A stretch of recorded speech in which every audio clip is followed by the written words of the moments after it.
Bom dia a todos e todas, bem-vindos a mais uma webconferência agora, hoje, nesse dia muito especial, com a temática do novo ensino médio. Meu nome é Caetano, estou coordenador da COPED, estou aqui com a Raquel, que é a nossa coordenadora da EFAP. Bom dia, Raquel. Bom dia, Caetano, bom dia a todos, é um prazer enorme estar aqui nessa reunião. E estamos aqui também com um convidado mais que especial, que é o nosso secretário, Roseli Soares, que vai começar amanhã conversando aqui com a gente, esse tema que é um dos temas tão caros para o nosso secretário, do ensino médio e das melhorias que a gente está implementando para essa etapa de ensino tão importante. Secretário, muito bom dia. Bom dia, um prazer muito grande. Queria dar bom dia primeiro aí para a Raquel, uma grande amiga, grande profissional da educação, ao Caetano, que junto com a equipe também tem feito um grande trabalho aí na área pedagógica, mas cumprimentar especialmente a todas as equipes das diretorias de ensino que estão aqui conectadas com a gente no Centro de Mídias. É um prazer muito grande. Eu vou pedir só para a equipe para liberarem o chat, que eu não estou vendo aqui liberado, estou no grupo das diretorias e o chat está fechado, eu gostaria que liberasse. Só pedir para a equipe. Acho que esse é um dos temas mais importantes, né? E talvez por conta da pandemia nós tenhamos, de forma exponencial, os desafios colocados neste momento. Não dá para a gente falar sobre o abandono, sobre evasão, sem lembrar que a pandemia vai aumentar um problema que já existia. Também não dá para falar do novo ensino médio sem falar da atratividade e da qualidade do ensino noturno, que eu acho que é um tema mais do que especial, especialmente para São Paulo, que tem 23% dos seus alunos no ensino médio noturno, muitas vezes porque o jovem é trabalhador, mas muitas outras vezes é porque nós não temos naquela comunidade espaço para atender o jovem, muitas vezes no diurno. Então, em qualquer uma das hipóteses, o desafio está colocado. Obviamente, nós temos aqui um desafio ainda maior nessa retomada, especialmente nesse início do ano de 2021 que está se colocando, mas que a gente vai ter de buscar encontrar soluções. E eu queria começar falando primeiro sobre os grandes objetivos, acho que já está claro para todo mundo, já se desmistificou muita coisa, né? Tinha um início das discussões do ensino médio, a gente sofreu muito com desinformação, fake news, porque o professor vai ficar desempregado, porque o professor não vai, pelo contrário, a gente tem que contratar mais pessoas, né? Mais professores, para que a gente possa atender e fazer o ensino médio cada vez mais atrativo para os nossos jovens. Eu acho que esse é algo que a gente já está superando claramente, inclusive por conta de coisas que a gente mesmo já criou no ensino médio, mas também no sexto ao nono, como o Inova, né, a possibilidade do projeto de vida. Isso está na lei federal, isso faz parte já do novo ensino médio, isso é importante lembrar, né? Desenvolvimento das competências socioemocionais, o processo de escolha, as eletivas, isso está no Plano Nacional de Educação. Isso foi discutido por 4 anos somente para aprovação no plano, é a estratégia 3.1, né? Ou seja, dentro da meta do ensino médio, a primeira estratégia de todas é justamente observar a possibilidade de escolha, ao mesmo tempo dar mais liberdade criativa para os nossos professores. Eu considero isso algo fundamental. A gente tem muito a crescer nesse ano de 2021, 2020 obviamente está fora da curva. Nós temos muito que observar para essas novas competências. A Base Nacional Comum Curricular nos trouxe um bom horizonte e o nosso currículo obviamente traz hoje o trabalho com competências e habilidades num formato cada vez mais moderno. Obviamente, acho que a coisa mais importante é que cada vez mais o ensino médio se conecte com os nossos jovens. Que a gente tenha, efetivamente, a escola fazendo mais sentido. Essa discussão sempre existiu na educação. de por que eu estou fazendo isso, por que eu estou fazendo aquilo na escola, né? Por que eu tenho que estudar química se eu quero ser advogado? Ora, química continuará sempre sendo importante, por exemplo.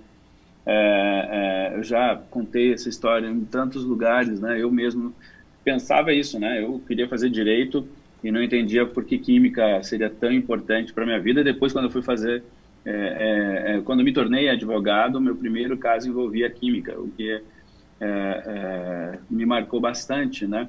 Dentro do meu processo educacional. Mas é porque a gente não fala, né? A gente não discute as possibilidades. Então, ter espaços para isso é fundamental. Um desafio, então, importante para esse momento de transformação que a gente está passando. E aí, eu queria entrar em algumas especificidades. Obviamente, a equipe vai estar discutindo aqui com vocês muito mais possibilidades e pontos aqui, mas eu queria falar de algumas ilações, ideias que ainda são para debate, para discutir. Eu queria deixar isso hoje plantado aqui para vocês. E eu queria falar especialmente do desafio, vocês viram aí em relação à contratação a gente vai contratar 750 mil chips de internet e alguns com telefonia. Os de telefonia também para os servidores. Então, professores, diretores, equipe gestora das escolas, GOIs, todos vão receber um chip para ter a internet própria, além de a internet patrocinada continuar, que a gente vai continuar com essa política, acho que isso é importante, dar outras possibilidades, que vai ajudar desde a busca ativa, a própria pesquisa, a utilização pelos professores e colaboradores da secretaria. Mas a gente vai ter 500 mil chips que serão de internet para os estudantes mais vulneráveis. E vulneráveis tanto do ponto de vista pedagógico quanto social, obviamente, né? E esse é um projeto importante que vai acabar se conectando com outras coisas. Com o nosso processo de recuperação durante o ano de 2021, obviamente, a gente está mirando muito 2021. Os chips dos funcionários nós vamos fazer a entrega esse ano ainda. O dos estudantes a gente vai entregar no início do ano, é uma opção nossa, inclusive, em relação a isso.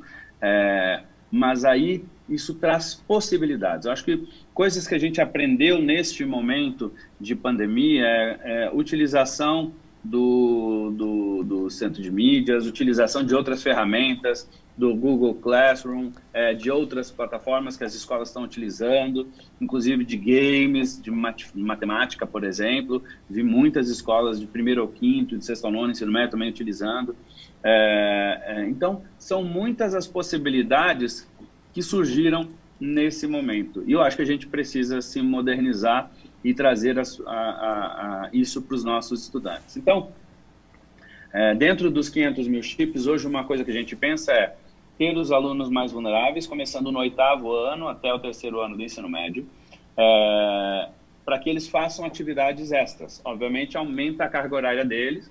Teremos professores contratados para fazerem o acompanhamento desses alunos nessa atividade de contraturno, inclusive com uma tutoria, onde o professor fica 1 hora com 4 estudantes durante a semana, e aí ele vai monitorando, acompanhando essas atividades no decorrer, atividades que podem ser síncronas, ou seja, ao vivo pelo centro de mídias, ou assíncronas, dependendo da estratégia que a gente vai fazer, mas com acompanhamento, portanto, de professor. E no caso do ensino médio noturno, é uma discussão que eu gostaria, então, hoje de propor, olhando para essas experiências, olhando para tudo que a gente tem pensado.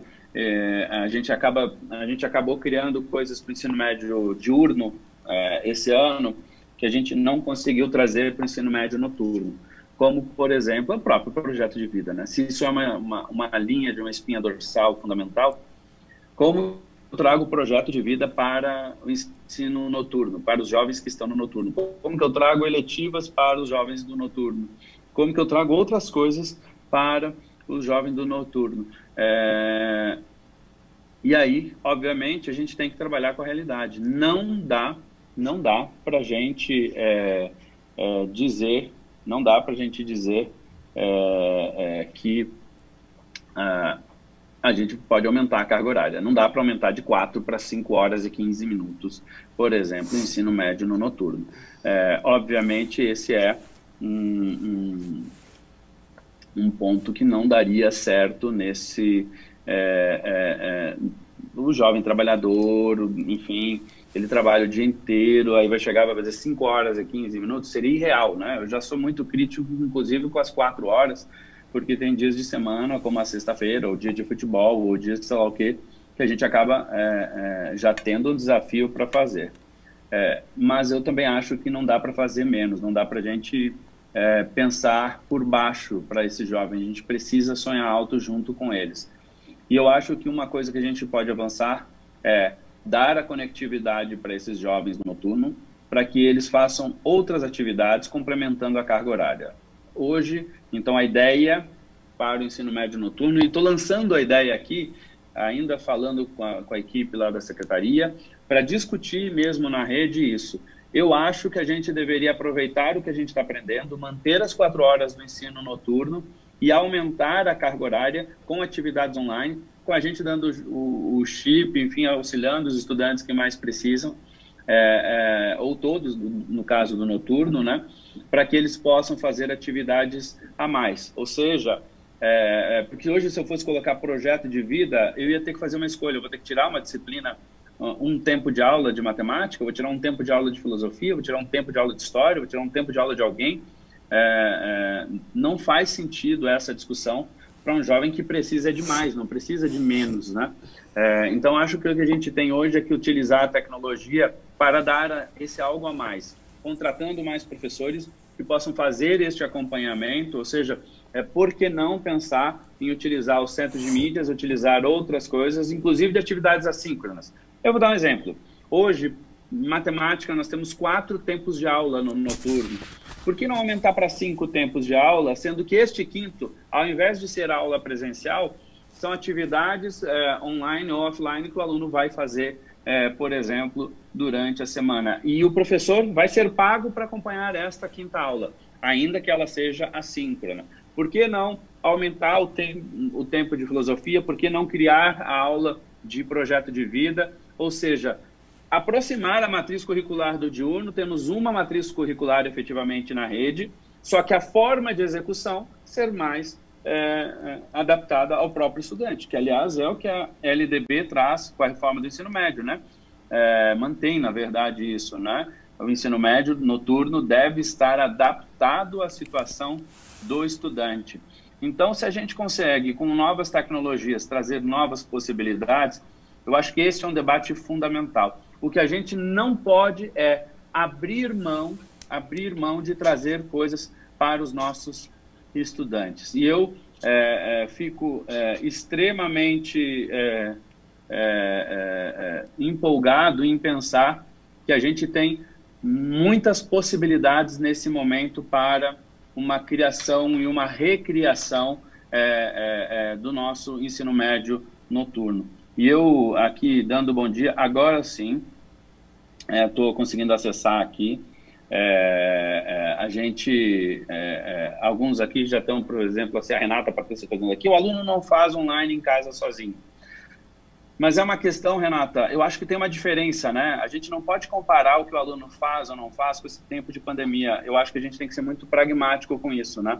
A gente nunca teve uma formação para vocês, a gente teve que aprender fazendo, agora está tendo formação, obviamente, aí a Raquel, aliás, iniciando esse trabalho muito bacana, mas foi muito aprendendo. E o estudante, ele teve de aprender mais sozinho ainda, né? Eu acho que é um momento bem difícil, sabe, Renata, para o estudante. Uma coisa é eu dizer o seguinte: você tem 4 tempos, se você é uma professora de matemática, você tem 4 tempos de aula presenciais, e aí, Renata, eu vou te contratar mais um tempo de aula de matemática, só que você vai dar atividades assíncronas, por exemplo, via Google Classroom, via centro de mídias, ou via outra forma. Por que não dar este tempo a mais? E aí, quando você tem 4 aulas presenciais, você pode fazer este acompanhamento com o estudante durante a semana. Eu não sei, é para a gente pensar. O que eu acho só, e eu queria muito pedir ajuda, porque vocês são certamente as lideranças entre diretores, supervisores, PCNPs, diretorias de ensino de forma geral e a própria equipe da secretaria.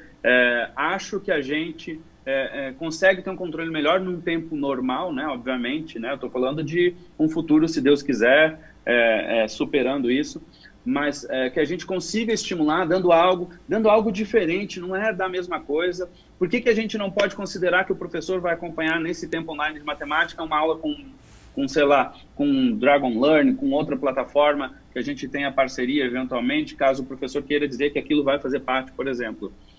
A gente pode trazer gamificação, a gente pode, contratando mais pessoas, dar um suporte melhor. Eu acho que a gente precisa fazer. Única coisa que eu não vou aceitar, gente, assim, da minha parte, é a gente não tentar. Eu não acredito que a gente consiga avançar. A gente tem 23% dos jovens no ensino médio noturno. Ou a gente acha uma forma de encontrar aqui, a Maria Cecília comenta aqui num dos chats, né? As ideias são boas, o problema é a operacionalização de tudo isso. Concordo em gênero, número e grau, Maria Cecília, mas eu particularmente sempre bato numa tecla. Nós não podemos nos deixar vencer pelo desafio antes de enfrentá-los. Eu acho que a gente precisa colocar isso em prática com todos os desafios, com todos os problemas que a gente tem. Mas eu concordo. Aqui o pessoal falando, colocar o ATPC em modo remoto. Eu acho que hoje, Henrique, a tecnologia nos trouxe assim, muito mais possibilidades. Eu acho que temos assim, um mundo de possibilidades para trazer mais qualidade ao tempo da gente, para trazer mais qualidade. Eu acho que hoje o negócio aqui, e eu vou terminar minha parte, Caetano, citando aqui a Débora Cíntia, falando que o tentar já é uma vitória. Eu acho que a gente não pode não tentar. E eu queria muito que vocês ajudassem a pensar dentro das diretorias. Eu vou estar reunindo com os dirigentes nesses próximos dias também, ouvir vocês, diretores, vocês, PCNPs, professores coordenadores, todas as equipes. Eu acho que é fundamental para a gente continuar avançando. Eu agradeço, vou devolver a palavra. Muito obrigado, um bom trabalho para vocês. Um beijo no coração e um bom dia de trabalho. Tchau, tchau. Obrigada, secretário. Muito obrigado, secretário. Vamos lá? Obrigada, secretário. Acho que o senhor trouxe as provocações necessárias e importantes nessa manhã. Nós estamos começando hoje uma série de conversas que teremos com a rede e é como o secretário disse, estamos num universo de pessoas que têm o que contribuir para a gente encontrar as melhores soluções. Ensino noturno realmente é um grande desafio. Eu já recebi pergunta aqui sobre EJA, Inova, já estão chegando muitas perguntas, mas eu queria que a gente começasse agora uma apresentação que foi preparada pela equipe da COPED, responsável pelo ensino médio, até para a gente estabelecer um cenário comum, estarmos todos na mesma página. A gente tem que lembrar que esse lançamento, esse desafio de implementar o ensino médio em 2021, e é simbólico que seja em São Paulo e é simbólico que seja com o RSL, porque desde o grupo de trabalho do CONSED, passando pelo MEC, passando pela Secretaria de Educação, a gente tem que lembrar que o Conselho Estadual de Educação de São Paulo foi o primeiro a aprovar o currículo, não é, paulista na etapa do ensino médio, e São Paulo vai ser o primeiro estado. Pela pujança, nós temos certeza que o que fizermos aqui será exemplo e inspiração para o resto do país. E São Paulo tem feito um trabalho muito bom, desde que foi aprovado o currículo em agosto desse ano, 2020, foram feitas várias consultas, quase 100 mil pessoas participaram das consultas, foram 395 mil sugestões. Então, é um trabalho que desde o início está sendo caracterizado pela mobilização e participação de todos. E é assim que a gente quer continuar. Hoje a gente tinha programado um pouco mais de discussão da organização e da arquitetura do próprio ensino médio. Algumas pessoas estão equivocadamente achando que, como o ano que vem vai ser só a formação geral, não precisa preocupar com os itinerários formativos. A gente tem que lembrar que a formação geral é aquilo que todo mundo tem o direito de saber. É uma formação geral básica, consultada no país inteiro, e a gente vai iniciar. Mas elas estão completamente indissociavelmente, como diz a lei, atreladas aos itinerários formativos, que são a oportunidade de aprofundamento. Na formação geral básica, todo mundo faz a mesma coisa. A partir daí, cada estudante, de acordo com sua personalidade, seu projeto de vida, o que ele pretende fazer, vai se aprofundar nos itinerários formativos. Então, essa reunião de hoje retoma essa discussão. A gente tem um quadro aí para ser mostrado, que tem a síntese do que nós vamos fazer hoje? Sim. Podemos ver o quadro? Pode o colocar, slide? pessoal, pode colocar os slides? Então, os objetivos desse encontro de hoje é exatamente esse, né? E eu já daqui a pouco passo a palavra para o Caetano, que vai fazer essa apresentação, apresentar os resultados da consulta pública do Currículo Paulista, apresentar a estrutura da arquitetura do novo ensino médio, dar orientações para a implementação do currículo em 2021 e apresentar os próximos passos. No currículo seguinte, no slide seguinte, eu queria chamar a atenção para esses links importantíssimos, né? No link aí da EFAP, você encontra o Currículo Paulista, etapa do ensino médio, é um documento imperdível, não dá para não ler e estudar esse documento. Estão aí os links onde vocês podem encontrar o Currículo Paulista, o próximo slide. E essa etapa do ensino médio. Só lembrando que nós estaremos aqui até às 11 horas para esclarecer dúvidas, perguntas, um bate-bola entre Caetano e eu nas questões. Em relação à formação de professores, que eu sei que é uma enorme preocupação que tem sido trazida para mim e para muitas pessoas, já há 3 dias de ATPCs previstos para os dias 24, 25 e 26 de novembro, quando nós vamos tratar diretamente da formação de professores para o início de 2021, mas lembrando que o que nos move nesse trabalho é a certeza de que isso é melhor para os nossos alunos. Nós não estamos mal no ensino médio, estagnados desde 2011, só porque os alunos não estudavam, os professores não ensinavam. Não, era uma estrutura equivocada, que não tinha nada a ver com a vida dos estudantes. O trabalho do Marcelo Neri no INEP, como é que chama lá do Marcelo? Enfim, Marcelo Neri, economista, uma das últimas pesquisas dele sobre ensino médio, mostra que 45% da evasão do ensino médio é por falta de motivação intrínseca. O que é motivação intrínseca?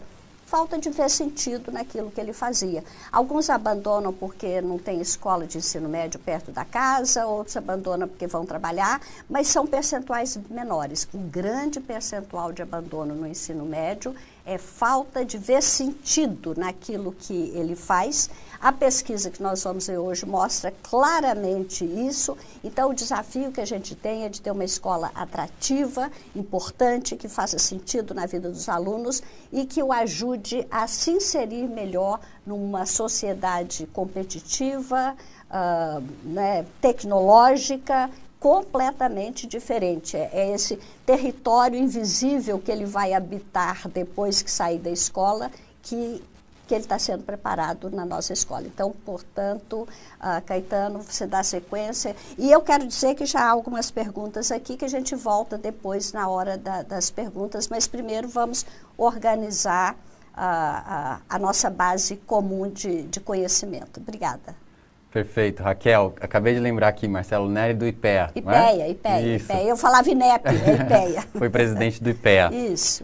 Pessoal, eu também estou aqui com o computador com as perguntas, né? A equipe vai organizando para a gente nos 2 canais. A gente está ao vivo agora no canal Trio Gestor e no canal Diretoria de Ensino. Lembrando que então hoje nós estendemos o convite para os supervisores e PCNPs que acompanham a implementação do ensino médio. Nós também estendemos o convite a todo o trio gestor e, lógico, né, diretores de núcleo pedagógico, dirigentes, a equipe das diretorias de ensino são sempre bem-vindos aí para nos acompanhar nesses movimentos. Bom, eu queria complementar essa fala da Raquel, dizendo que quão importante é a gente estabelecer algumas bases comuns. Então, para algumas pessoas vai ter um pouco de repetição de algumas coisas que a gente já falou, mas é importante, na hora que a gente está falando com a nossa rede, todo mundo entender a base, ter uma clareza de alguns aspectos fundamentais, porque a gente continua recebendo perguntas que refletem essa necessidade, né? Então, em alguns momentos a gente vai pontuar e vamos esclarecendo as dúvidas que vão aparecendo no chat, e depois a gente vai dar um tempo específico para o chat. Bom, olhando para a nossa etapa do ensino médio, eu sempre gosto de começar a nossa fala sobre essa política, retomando o nosso mapa estratégico, uma vez que Raquel falou um pouco sobre o quão simbólico é o fato do secretário Rosselli estar aqui em São Paulo esse ano e fazendo essa mudança, porque ele participou dessa construção do ensino médio já há muito tempo, né? Não é à toa que o Educa São Paulo é um projeto estratégico da pasta, aí de 2019 a 2022, então a gente tem ele como essa perspectiva de mudança, de melhoria do ensino médio, um eixo estruturante aí para o nosso rumo, de maneira geral, enquanto rede, né? Então é uma das macro projetos que a gente vai desenvolver. E eu sempre trago também esse slide porque eu gosto de nortear a nossa ação a partir do que é importante para os nossos estudantes, né? Então, como a professora Raquel falou, o que os nossos estudantes estão buscando, uma escola que faça sentido, né? A gente percebe o quanto nossos estudantes querem que essa escola faça sentido para si mesmos e o quanto outros estudantes acabam abandonando justamente por não verem sentido nessa escola, né? A gente fez uma pesquisa o ano passado com a nossa rede, 87% deles desejam receber orientação e ajuda para descobrir suas vocações e sonhos, para fazer as escolhas de vida, né? A gente aprendeu, esse foi um dos motivos pelos quais a gente expandiu o componente curricular de projeto de vida para todos os nossos estudantes, né, do diurno, e agora a gente está enfrentando o desafio de como expandir isso para também os estudantes do noturno e da EJA, né? Eu vi que tem pergunta da EJA tem aqui. várias perguntas sobre a EJA, né? Eu vi que até recuperar aqui professor Rodrigo foi bastante incisivo em algumas perguntas falando isso sobre a EJA. O Inova será implementado? Sim, professor Rodrigo. Teremos os componentes curriculares. A gente tem que achar uma forma de implementar os componentes curriculares do Inova também para a EJA, também para o noturno, né? Essa é uma provocação aí que o nosso secretário trouxe, a gente vai conversar um pouquinho mais sobre isso. Então, calma lá que a gente vai passar por isso também hoje.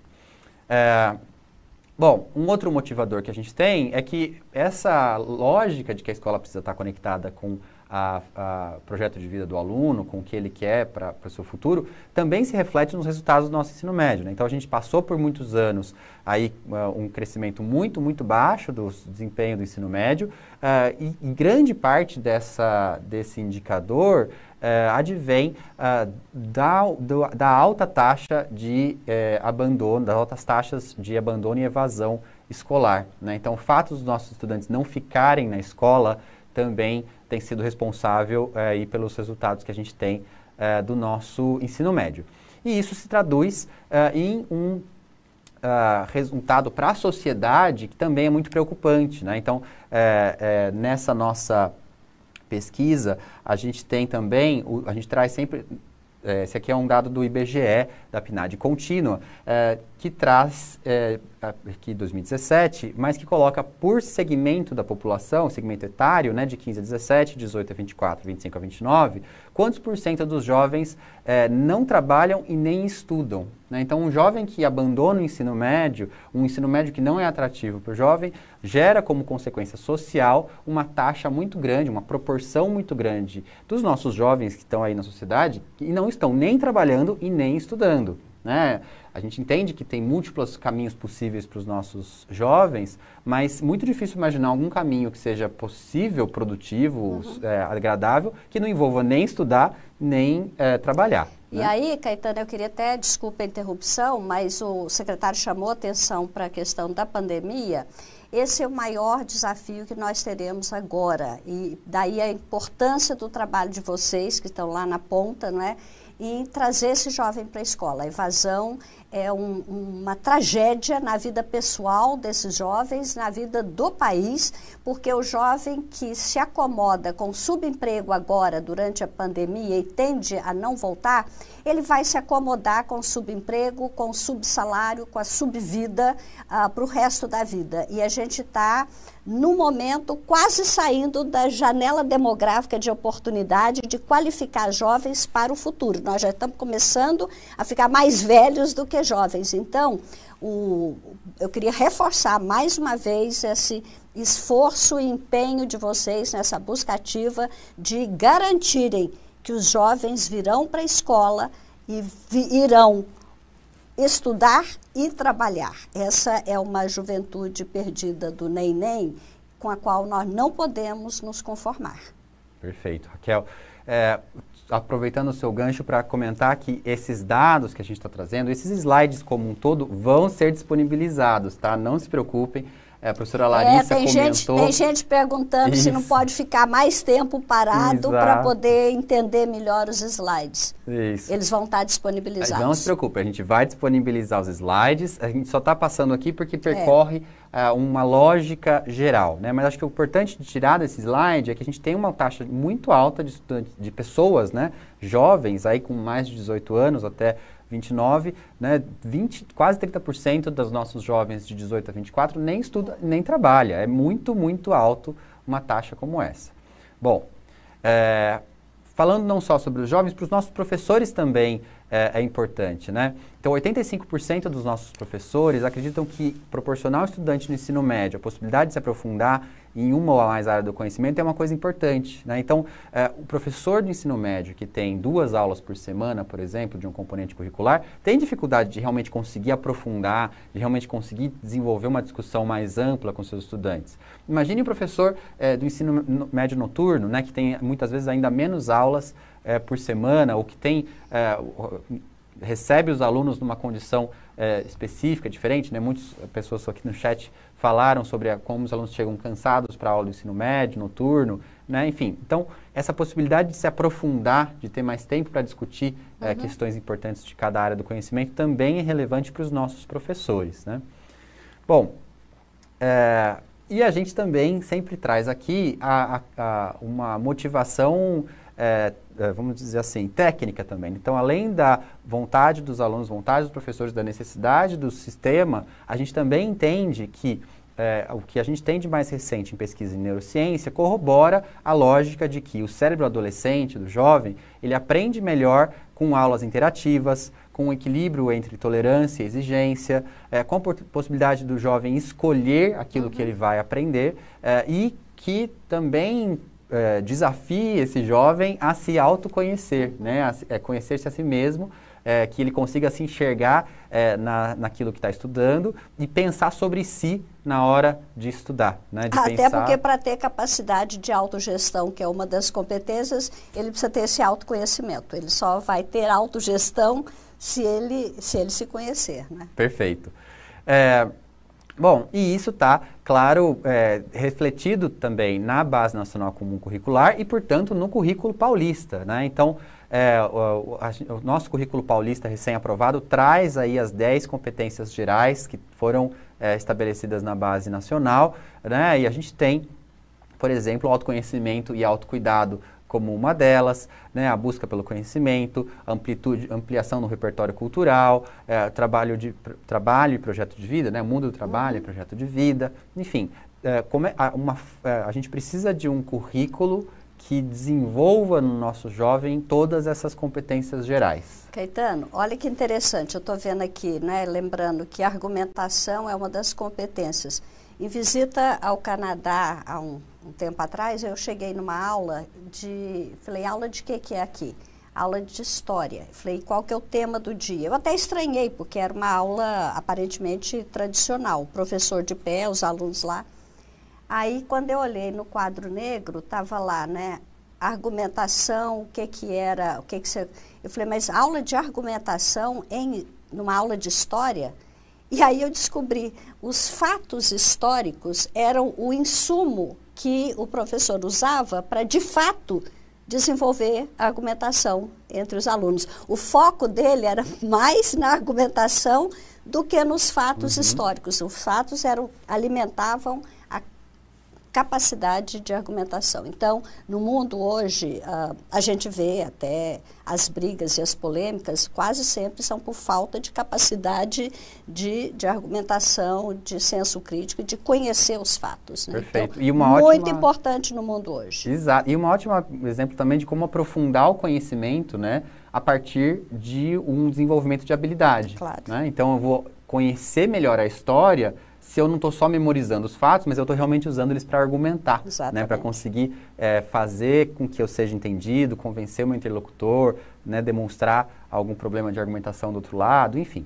Né?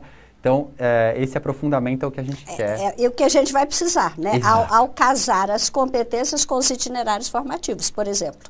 Né? Porque esse é o nosso desafio. Como casar a formação básica com os itinerários formativos? Como casar os itinerários formativos com as áreas de conhecimento? Como casar os itinerários formativos com os eixos estruturantes? Sim. São os novos desafios que nós temos, né? Muito bem. Bom, também é importante a gente recapitular um pouco a legislação relacionada com o ensino médio. Né? Então, para entender que a gente está vindo de uma mudança, de uma construção normativa que decorre lá da nossa Constituição Federal. Desde 88, a gente tem a educação tendo como seu objetivo o desenvolvimento da pessoa para o exercício da cidadania. A gente tem, no artigo 206, a necessidade de igualdade de acesso e permanência. Né? Então, como é que a gente pensa o ensino noturno para que ele possa também refletir-se em igualdade de acesso e permanência? Bom, em 96, a gente tem com a LDB a finalidade específica para o ensino médio, aí não só falando mais da educação como um todo, mas do ensino médio, do desenvolvimento humano, técnico, ético, cognitivo e social. Ou seja, a gente está deixando mais claro que especificamente para o ensino médio a gente está falando de um desenvolvimento integral, né? De aspectos diversos desse ser humano, nosso estudante do ensino médio. Por fim, ainda na LDB, no artigo 9º, a gente tem a incumbência para a União de estabelecer as competências e diretrizes para o ensino médio que vão nortear os currículos. Ou seja, tem-se a legislação, mas tem também a BNCC, que é uma base nacional, uma diretriz, né, que estabelece competências de forma nacional e, portanto, que norteia o nosso currículo, aqui, no caso, o currículo paulista, em São Paulo, né? O caso de São Paulo ele é especial porque, na verdade, desde 2008 a gente já tinha um currículo. Né? Então, o currículo oficial do Estado foi homologado em 2008, né? E ficou em vigor aqui está até hoje, mas na verdade não é até hoje. Né? Até pouco tempo atrás está em vigor, né? Os nossos alunos estão vivendo o currículo oficial do Estado. E ele já trazia, desde 2008, habilidades a serem aprendidas e a necessidade da inclusão e da educação integral. Né? Então, esse tipo de currículo foi inovador em 2008, trouxe aspectos muito importantes, como foco em desenvolvimento de habilidades, por exemplo, e é uma base muito importante em cima da qual a gente construiu o nosso currículo paulista. Bom, em 2014, a gente tem o Plano Nacional de Educação, que trata da universalização progressiva do atendimento escolar para os jovens de 15 a 17, ou seja, a gente conseguiu a universalização do ensino fundamental, mas a gente ainda não conseguiu a universalização do ensino médio. Então, a gente precisa ter um ensino médio que seja capaz de trazer esse jovem para a escola, para universalizar esse ensino. E também, já a meta 3 estabelece, né, como meta o uso de abordagens interdisciplinares e de currículos flexíveis no ensino médio. Né? A flexibilidade aqui sendo entendida como a possibilidade de se escolha, de ter opções, de ter formas diferentes de viver o ensino médio para que ele não seja rígido. Né? Então, o contrário da rigidez é a flexibilidade, né? Para que a gente possa ter mais flexibilidade da perspectiva do nosso estudante. Isso em 2014, o Plano Nacional de Educação já trazia. Em 2017, a gente tem uma mudança na LDB que traz o estabelecimento da BNCC especificamente para o ensino médio e já estabelece que esse ensino médio vai passar a ser composto por, um lado, algo comum, com base na BNCC, e por outro, itinerários formativos, né, que devem ser organizados por meio da oferta de diferentes arranjos curriculares conforme a relevância para o contexto local, ou seja, o itinerário formativo ele não é nacional, né, ele é local, ele tem que estar ancorado naquilo que é relevante para o lugar onde ele está. Bom, em 2018, a gente tem as diretrizes curriculares nacionais do ensino médio, né, que são revisitadas e que reforça essa composição aí da formação geral básica e do itinerário formativo de forma indissociável, né? Ou seja, a gente tem que tanto a carga horária quanto o currículo são compostos pela parte comum e por itinerários formativos, né? Dessa forma, a gente consegue garantir as aprendizagens essenciais que são comuns a todos os estudantes, tanto todos os estudantes do Brasil quanto todos os estudantes de São Paulo, e também o desenvolvimento das competências e habilidades que são específicas aí de cada itinerário formativo, né, que cada estudante vai percorrer na sua especificidade onde ele escolher. Bom, dado esse panorama geral, vamos olhar aqui para o caso de São Paulo especificamente mais recente, né? Em 2019, a gente teve a homologação do currículo paulista do ensino fundamental, educação infantil e ensino fundamental, né? Já começamos as formações para as componentes curriculares de projeto de vida, eletivas e tecnologia, além de iniciar as escutas com a rede sobre o currículo paulista, etapa do ensino médio, né?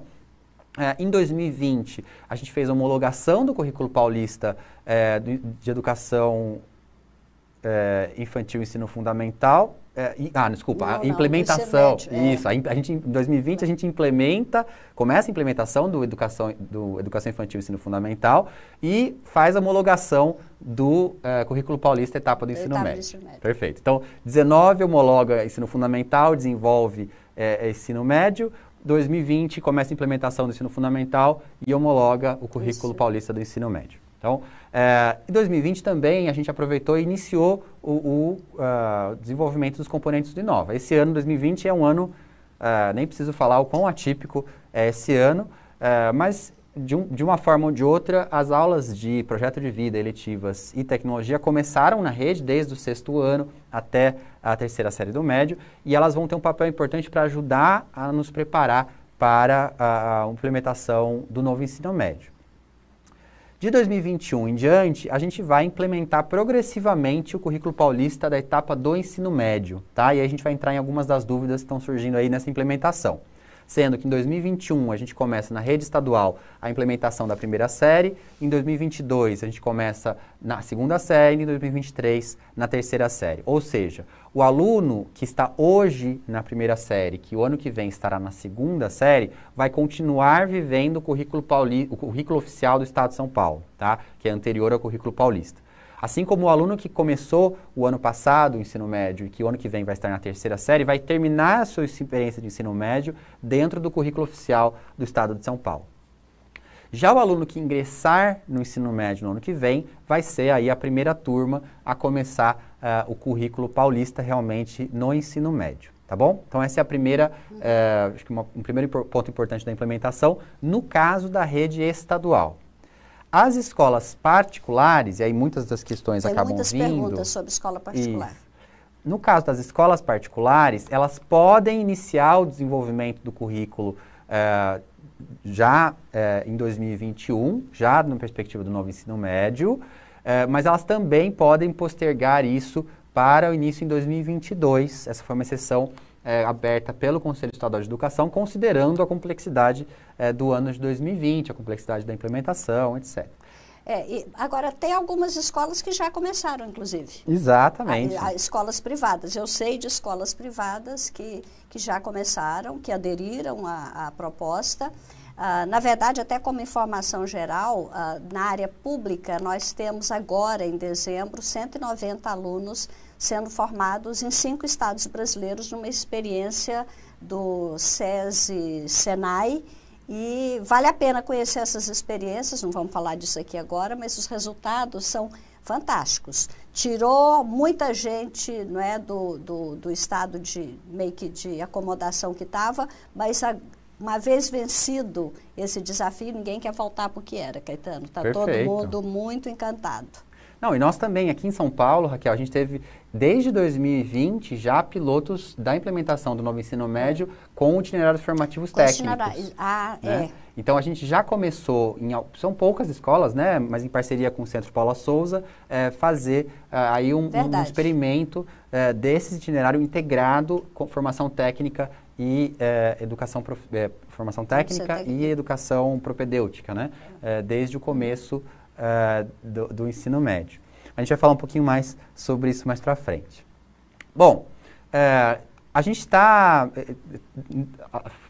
Um outro aspecto que eu queria trazer aqui, que faz parte dos nossos objetivos do dia, também tem a ver com um pouco dar uma devolutiva de como foram os resultados das consultas públicas que a gente fez até agora, né? E que isso vai ser o gancho para a gente trazer os próximos passos, né? Que é continuar essa construção aqui em São Paulo.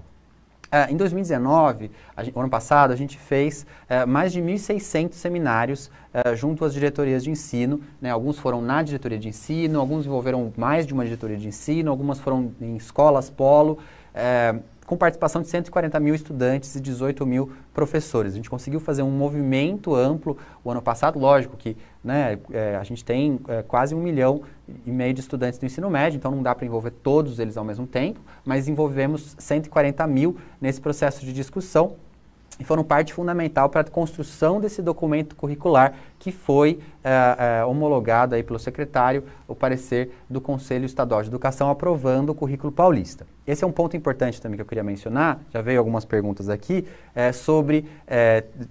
tinha uma pessoa que perguntou, mas o currículo paulista, ele é obrigatório também para a rede particular?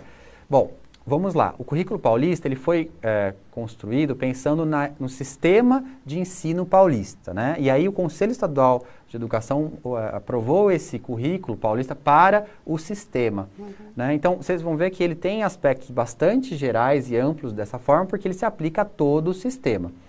No caso das escolas estaduais e no caso das escolas particulares, né? Então, as habilidades desse currículo paulista também vão ter que ser desenvolvidas pelas escolas particulares, tá?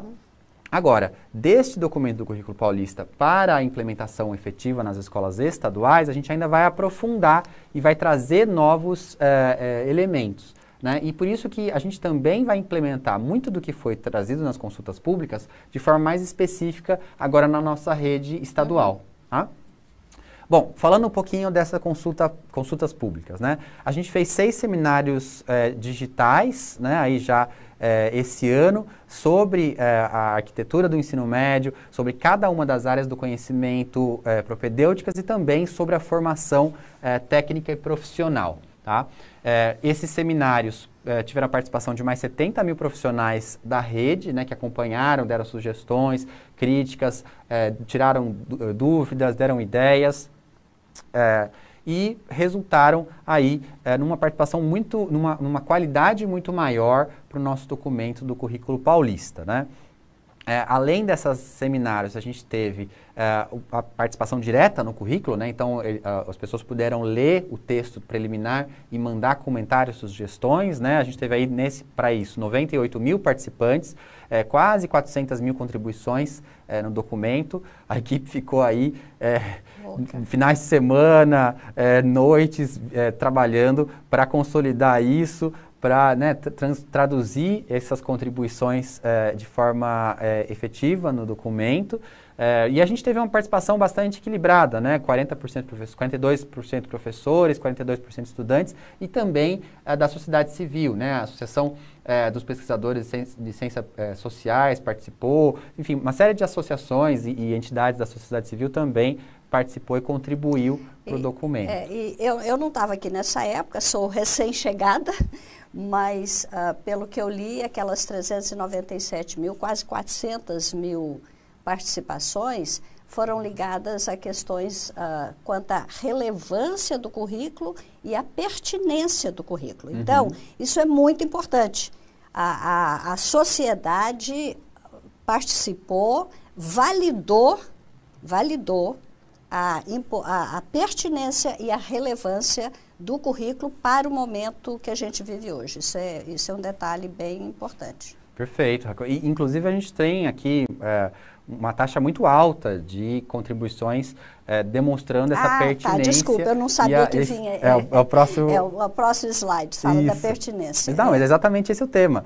Então, a gente teve 86% dos participantes nessas análises críticas do currículo avaliando como pertinentes os elementos que estavam ali descritos, né? E no caso dos 13% traziam a pertinência parcial, tinham feedbacks que a gente foi incorporando e melhorando o texto e foi deixando ele mais, progressivamente mais pertinente, né?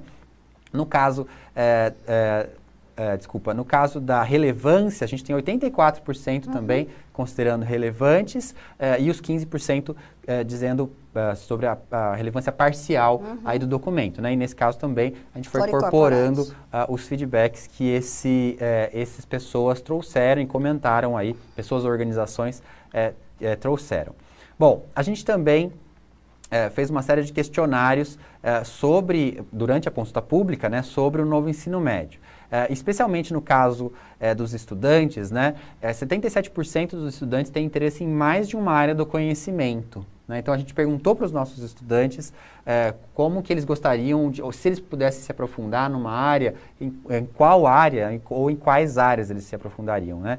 E aí a gente tem os indicadores para cada uma das áreas, a gente vê que é razoavelmente equilibrado, com um destaque aí para a formação técnica e para linguagens, mas uma característica importante, e aí vocês vão ver que não soma 100%, claro, é porque 77% dos estudantes têm interesse em mais de uma área do conhecimento, né? Então esse é um reforço aí para a ideia dos itinerários formativos integrados, né? O currículo paulista, ele prevê as 4 áreas do conhecimento como possíveis focos do itinerário formativo, mas ele também prevê outros 6 itinerários integrados com a composição 2-2 dessas áreas do conhecimento, né? Então, linguagens, matemática. É impressionante o alto percentual de demanda por formação técnica e profissional. Sim. E o bom disso é que você forma o aluno, né, no nível técnico profissional, mas a própria arquitetura e o próprio currículo tem mecanismos para que o aluno depois continue a vida universitária se assim desejar. Então, há um entrosamento, uma integração que não existia entre o ensino técnico e a continuidade dos estudos no nível superior, que é o que todo mundo devia desejar, né? Que todos tenham oportunidade de fazer o ensino superior, mas podem já se qualificar ali. E aí volta a importância do comentário do secretário no início sobre o ensino médio noturno e a EJA, né? Exatamente. Então, na verdade, são desafios realmente que a gente tem, para os quais a gente tem que encontrar resposta. Tem várias sugestões aqui já, depois a gente lê. Perfeito. Eu fico também acompanhando no chat aqui no celular, nas perguntas que a equipe está sistematizando aqui pelo no computador e também na Caetano, tem uma pergunta aqui, eu não quero interromper com perguntas, mas ela é bem pontual e eu sei que você tem a resposta, quem sabe a gente já... Porque algumas já estão sendo respondidas, né? O regimento escolar deve ser alterado para a implantação do novo currículo do ensino médio? Poderiam esclarecer como isso será realizado e até quando? Eu sei que a gente já tem isso decidido, você podia dar um lembrete. Esse é um ótimo ponto, Raquel. Muita gente tem me perguntado, inclusive até discuti esse tema com o Conselho Estadual de Educação. O Conselho recentemente, só para contextualizar, o Conselho Estadual recentemente postergou o prazo que as escolas têm para fazer mudanças no seu regimento escolar, apresentar para as diretorias de ensino para que passe a ser vigente em 2021. Né? Então, as escolas particulares que quiserem fazer mudanças no seu regimento escolar, por exemplo, para implementar a proposta do novo ensino médio, podem também fazer até dia 30 de outubro, até o final dessa sexta-feira, para mandar esse regimento revisado para as diretorias de ensino. Isso não é necessário, uma vez que essas escolas podem também começar o novo ensino médio só em 2022. Então, elas podem também fazer essa mudança só no ano que vem.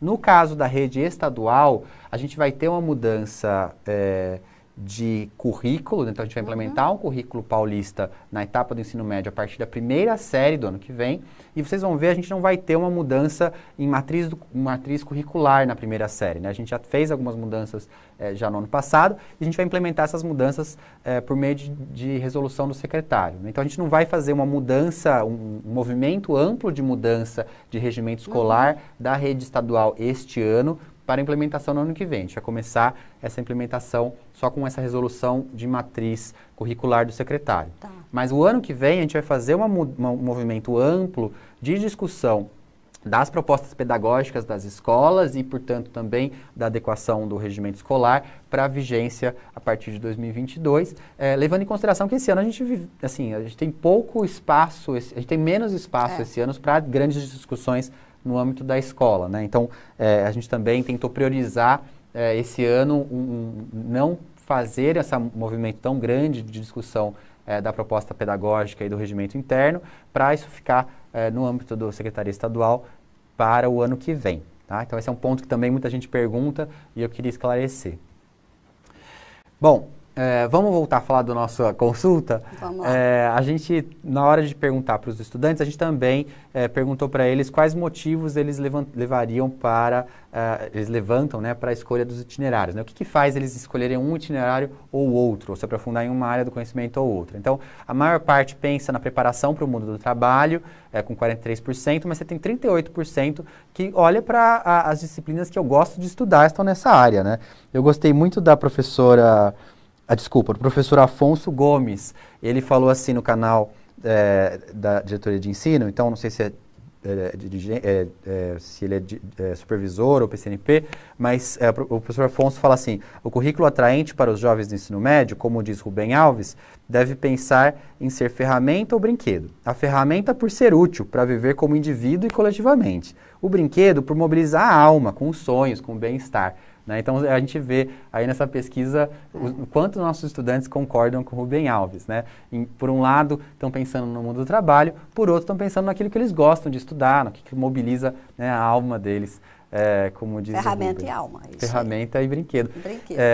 Bom, e tem 16% que também gostaria de se preparar para o vestibular, para o Enem, né? Um contingente grande de alunos também que estão pensando no ingresso no ensino superior e estão procurando os itinerários formativos para esse ingresso. Um ponto importante aqui, Raquel, que eu acho que eu sempre gosto de lembrar a nossa rede, é que a gente está em discussão contínua com a USP, Unesp, Unicamp e com o INEP sobre os exames de ingresso no ensino superior. Tá? Então, o INEP no caso do Enem, né, o presidente do INEP esteve no seminário que a gente promoveu aqui com as outras secretarias estaduais de educação aqui em São Paulo. Então, a gente convidou as secretarias estaduais dos outros 26 unidades da federação para virem para cá, para a gente conversar sobre o novo ensino médio de forma geral, e o presidente do INEP esteve conosco, a gente conversou sobre o Enem, e ele está muito alinhado nessa perspectiva de que o Enem tenha que refletir também os itinerários formativos.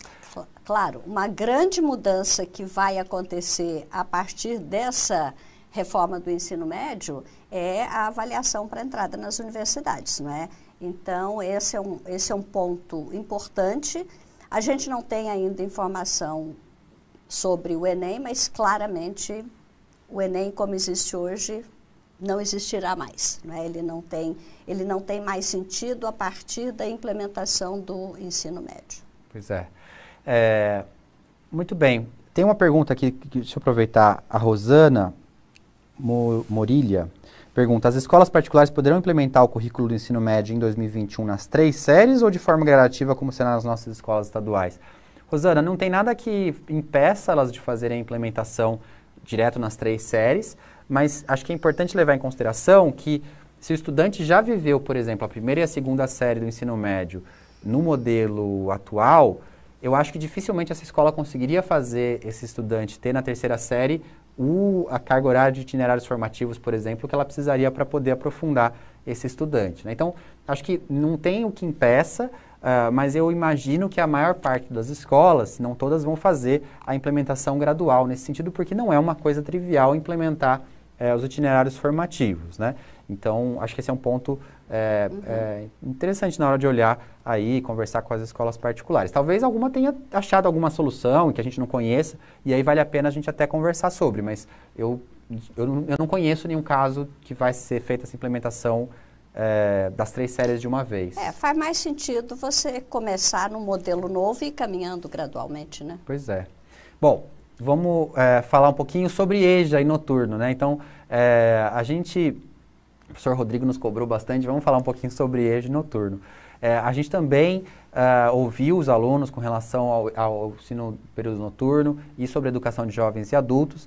A gente tem aí 70 e poucos, né, 71 no caso do noturno, 73 no caso da EJA. Espera a oferta de cursos técnicos nesses momentos. Então, a procura pelo itinerário formativo ela é bastante mais intensa na EJA e no noturno, né? Então, muitos também PCs e diretores também comentaram isso aqui no chat, né? Quão importante é fazer essa integração. E aí a gente vai ter que pensar em formas de fazer essa integração, no caso da EJA e do noturno, né? Então esse é um tema que tem também nos chamado bastante atenção.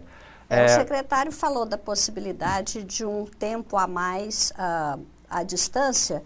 Tem uma pergunta aqui, Caetano, que fala: o currículo homologado está articulado com o ensino híbrido? Claro, na verdade, eu até acho bom recomendo fazer uma observação sobre o ensino híbrido. A gente tem falado muito do ensino híbrido, é o que veio para ficar mesmo, mas ensino híbrido não é só com a tecnologia. O hibridismo não acontece só com a tecnologia. Na verdade, desde 1932, quando os pioneiros da Escola Nova falaram na Escola Nova, eles falavam de metodologias ativas sem ter esse nome. Falavam de hibridismo sem ter esse nome. Híbrido quer dizer mistura. A gente sabe disso em química orgânica, é uma mistura, é orgânica. Então, quando você fala das metodologias ativas, a gente está falando do ensino híbrido. São formas misturadas de fazer com que o aluno aprenda. É claro que a tecnologia deu uma característica muito especial, mas as metodologias ativas, as rodas de conversa, a aula invertida, usando ou não tecnologia, são formas de ter o aluno participando mais, de desenvolver colaboração entre colegas e professores, entre os pares. Então, esse ensino híbrido, tecnológico ou não, veio para ficar e é uma das demandas, até pelo estudo socioemocional que o Caetano leu num dos nossos slides, que atendem o próprio jeito de ser do jovem pensar, do jovem atuar. Então, sim, o currículo é adaptado, é possível e será implementado dentro dessa ideia do hibridismo, né? Muito bem colocado, Raquel. Eu não tinha pensado sobre essa lógica do híbrido. Eu acho que faz muito sentido, né? A gente está falando disso faz muito mais tempo do que muito mais tempo. Parece. Bom, voltando para a nossa questão do curso técnico, o professor Daniel Mendes perguntou: haveria a possibilidade de termos o técnico integrado no noturno? Bom, vocês sabem, a gente está ampliando aí o ensino técnico de forma bastante intensa na rede estadual por meio do programa Novotec, em parceria com a Secretaria de Desenvolvimento e Tecnologia. E a gente já vai ter, o ano que vem, um piloto dessa integração do curso Novotec integrado em uma turma do noturno, sim, Daniel. Nesse momento, em 2021, ainda será um piloto. Não é fácil, né? Tem vários desafios para isso, mas a ideia é fazer com que esse piloto cresça de forma rápida, se a gente conseguir fazer ele dar certo ano que vem. Olha, a nossa última discussão sobre Enem deixou ainda uma dúvida que eu queria esclarecer para o Zé Rubens e para a Denise. Eles perguntam: essas mudanças no Enem e nos vestibulares já acontecerão para o próximo ano? Não. Não. Elas estão sendo programadas, estudadas, articuladas, mas elas só serão implementadas quando nós já tivermos o volume aqui em São Paulo, por exemplo, só depois de 2022 nós teremos alunos preparados para essas mudanças. Então, são caminhos que estão sendo tomados, tendências que serão concretizadas, das quais a gente tem que participar, não só sugerindo, questionando, mas, claro, não serão para o ano que vem. Muito bem. E, por fim, falando sobre os outros dois elementos dessa consulta, né, das propostas para EJA e ensino noturno, a gente tem aí que já mesmo na resposta dos estudantes já veio a possibilidade, né, o interesse, né, de parte deles com o reforço com tutoria à distância, o reforço com tutoria presencial. Né? Então, como é a forma da gente ampliar de alguma forma a carga horária desses estudantes, trazer mais oportunidades para eles aprenderem, né? Isso também já foi pautado de alguma forma com os nossos estudantes e está sendo discutido. Né? A gente tentou fazer de forma bem resumida alguns dos comentários, sintetizar alguns dos comentários, sugestões apresentados pelos estudantes. Né? Então, vamos dizer assim, a gente trouxe o quantitativo, muita gente questionava a gente, mas eu queria saber, só tem pesquisa quant, não tem pesquisa qualitativa? A gente trouxe também, ouviu os estudantes, conversou com eles, fez grupos focais, a gente tentou resumir um pouco aqui o qualitativo do que veio de percepção desses estudantes. Né? Então, sobre a arquitetura do ensino médio, a gente, muitos dos respondentes têm uma demanda por preparação para o mundo do trabalho e relatam um desejo de se especializar durante o ensino médio, né? Então de trazer algum tipo de vocação ali já nesse ensino médio. Um outro elemento importante é o acesso aos conteúdos preparatórios para o vestibular, então querem ter mais informação de como acessar o ensino superior, né? Então esse ano a gente fez o envio aí dos cadernos do Enem, então que trazem questões relacionadas ao Enem. A gente incluiu no material de projeto de vida orientações específicas para como se acessar o ensino superior, né, para ajudar também nesses casos, mas esse foi um ponto importante que surgiu aí nas conversas com os estudantes. Em relação a esse primeiro ponto, Caetano, não é que a uma demanda por preparação para o mundo do trabalho e, né, relata o desejo de especializar no ensino médio, é claro que quando a gente fala no ensino médio, nós estamos falando do noturno, do EJA, claro, né, todos os alunos que desejam. E várias perguntas, Caetano, você podia comentar um pouco, tem gostado dessa ideia, né, acha a ideia ótima de acrescentar, inclusive, algum treinamento EAD para o noturno, mas pergunta o seguinte, lembram da necessidade de investimento em infraestrutura nas escolas e nas diretorias de ensino para que possa adotar o ensino híbrido, noturno, EAD noturno. Essa é uma dúvida que está bem frequente. Você quer comentar um pouco? A infraestrutura é sempre uma questão fundamental para a gente poder ampliar as possibilidades da escola, né? A gente está falando sobre aprofundamento, a gente está falando sobre ensino híbrido, a gente está falando sobre metodologias ativas, sobre ampliação da carga horária.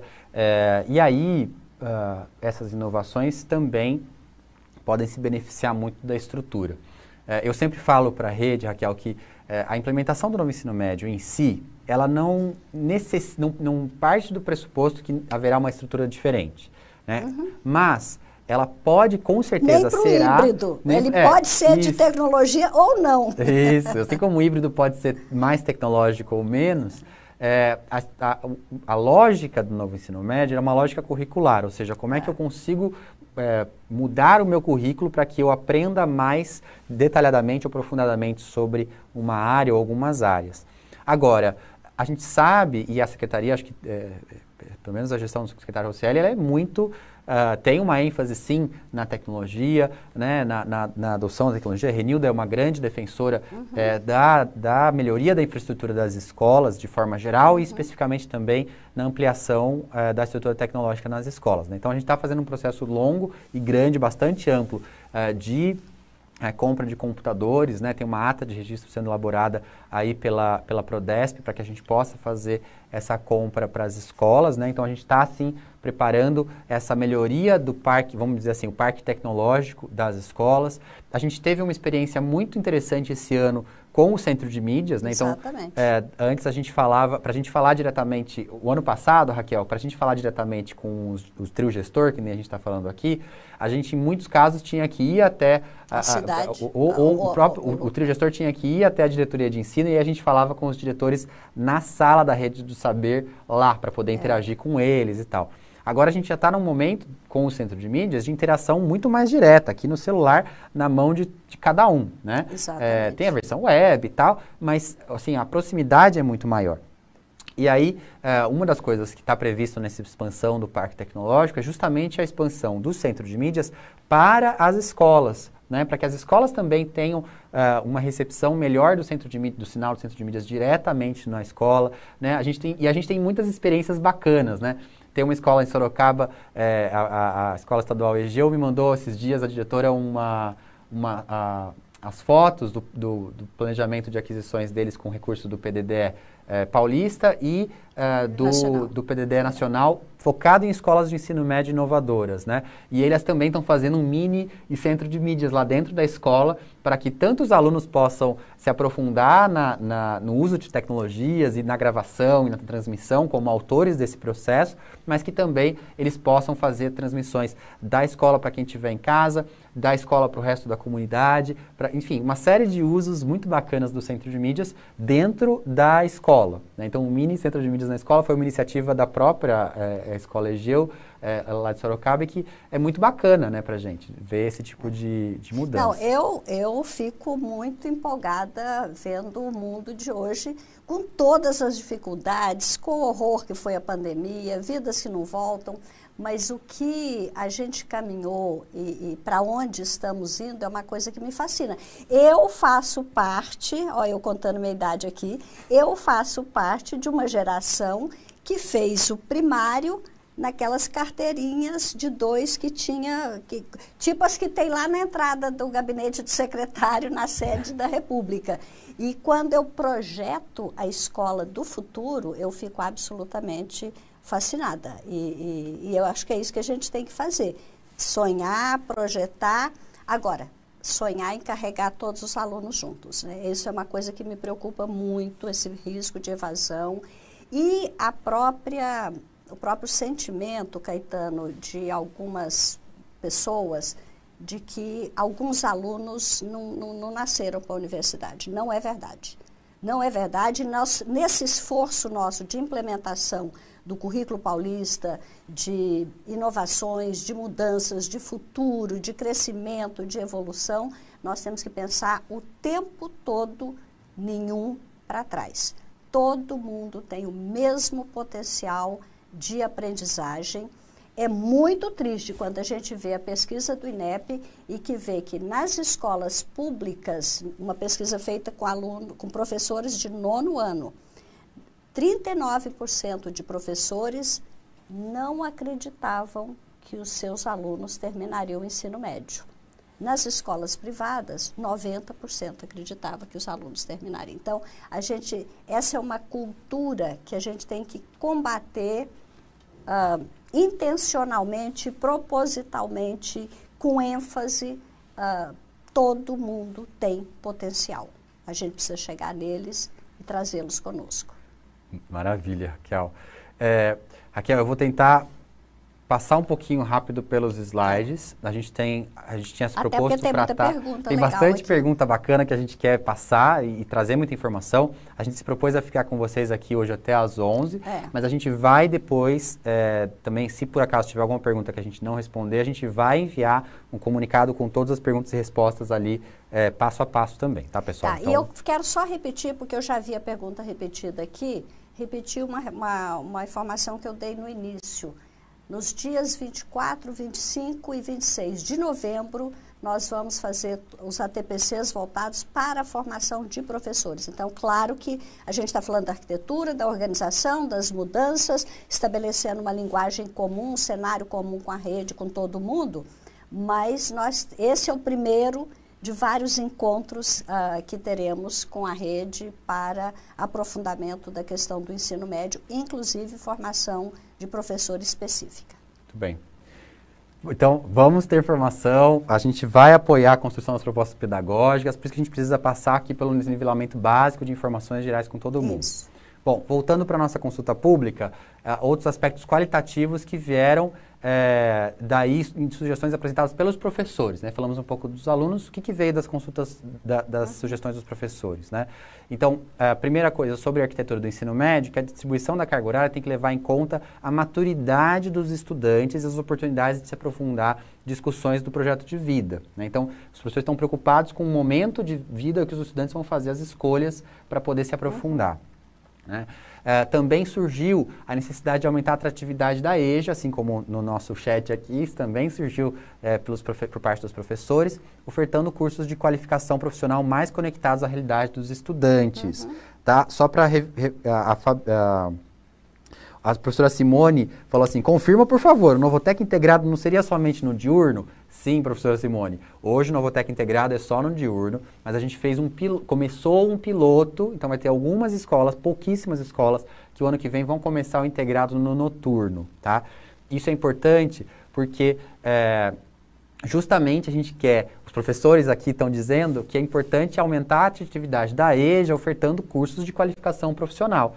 Fazendo o Novotec também no noturno, a gente aumenta, é a forma de aumentar a qualificação profissional de forma mais conectada à realidade dos estudantes. Então, isso é um piloto para o ano que vem. A enorme maioria dos cursos do ano que vem do Novotec são de diurno, então não se preocupem com isso. E não diretamente, mas vinculado a essas questões, Caetana pergunta aqui o seguinte, os itinerários formativos serão estabelecidos pela SEDUC e escolhidos pelos alunos, ou será algo elaborado em cada escola a partir do projeto de vida dos alunos?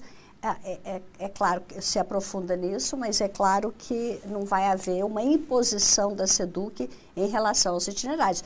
Exatamente, flexibilidade é isso, a possibilidade da escola, do município, da realidade social, cultural, local, econômica, definir os rumos daqueles itinerários formativos. Então, esse é um dos princípios da reforma, não é?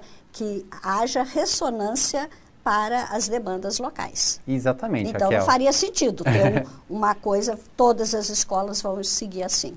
Exato. O que a gente vai construir agora de forma participativa com toda a rede são alguns dos itinerários formativos que vão poder ser ofertados. E aí, muitas vezes vem essa pergunta, às vezes, por exemplo, os professores ou alguns diretores ficam preocupados assim, meu Deus, mas aí o aluno vai poder fazer qualquer coisa que ele quiser? Também, vamos lá, né, pessoal?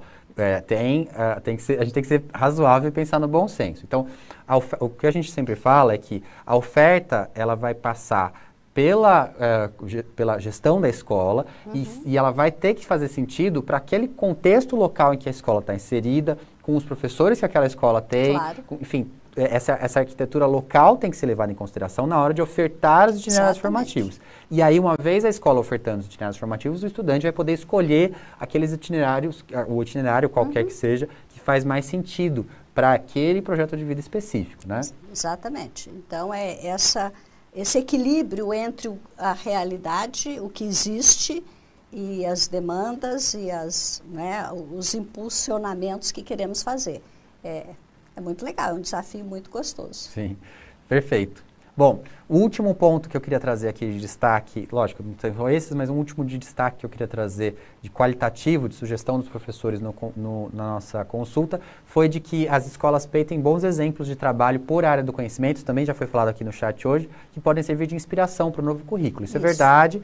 A gente tem tentado trazer as oportunidades da Escola PEI para todas as escolas estaduais, né? A gente fez isso com o Projeto de Vida, a gente fez isso com eletivas, e na hora de implementar esse novo currículo do ensino médio, não podia ser diferente. A gente está olhando para várias experiências bem-sucedidas da rede estadual, e quando a gente fala de trabalho por área do conhecimento, muitas experiências estão bem-sucedidas nas escolas de período integral, e a gente vai levar elas em consideração para construir aí esses detalhamentos dos itinerários formativos.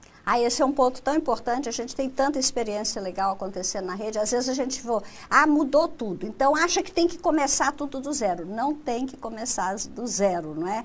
A gente tem que olhar para as experiências de sucesso, às vezes o vizinho tem uma experiência legal que a gente pode aproveitar, acrescentar em cima dela, enriquecê-la. Então, é um olhar também para o que tem de bom, para o que vem sendo feito no nosso entorno, no nosso estado, no nosso país, e aproveitar as experiências de sucesso. Isso é inovação. Você chega a parte de um ponto e vai inovando, acrescentando, enriquecendo. Não é zerar tudo e fazer tudo diferente só. É avançar. É avançar. vamos falar então sobre como que a gente está pensando nessa estrutura geral para o ensino médio, né? Então, a gente tem aí alguns parâmetros colocados pela legislação, como eu mencionei antes, a gente vai trazer esses parâmetros aqui para a realidade de São Paulo, a partir do que foi homologado no Conselho Estadual, né? Então, a gente está falando de um currículo, no nosso caso, de 3.150 horas, tá? A gente tinha 3.000 horas até 2018, até 2019, né? Em 2020, a gente passou a aumentar a carga horária das escolas com as componentes curriculares do Inova.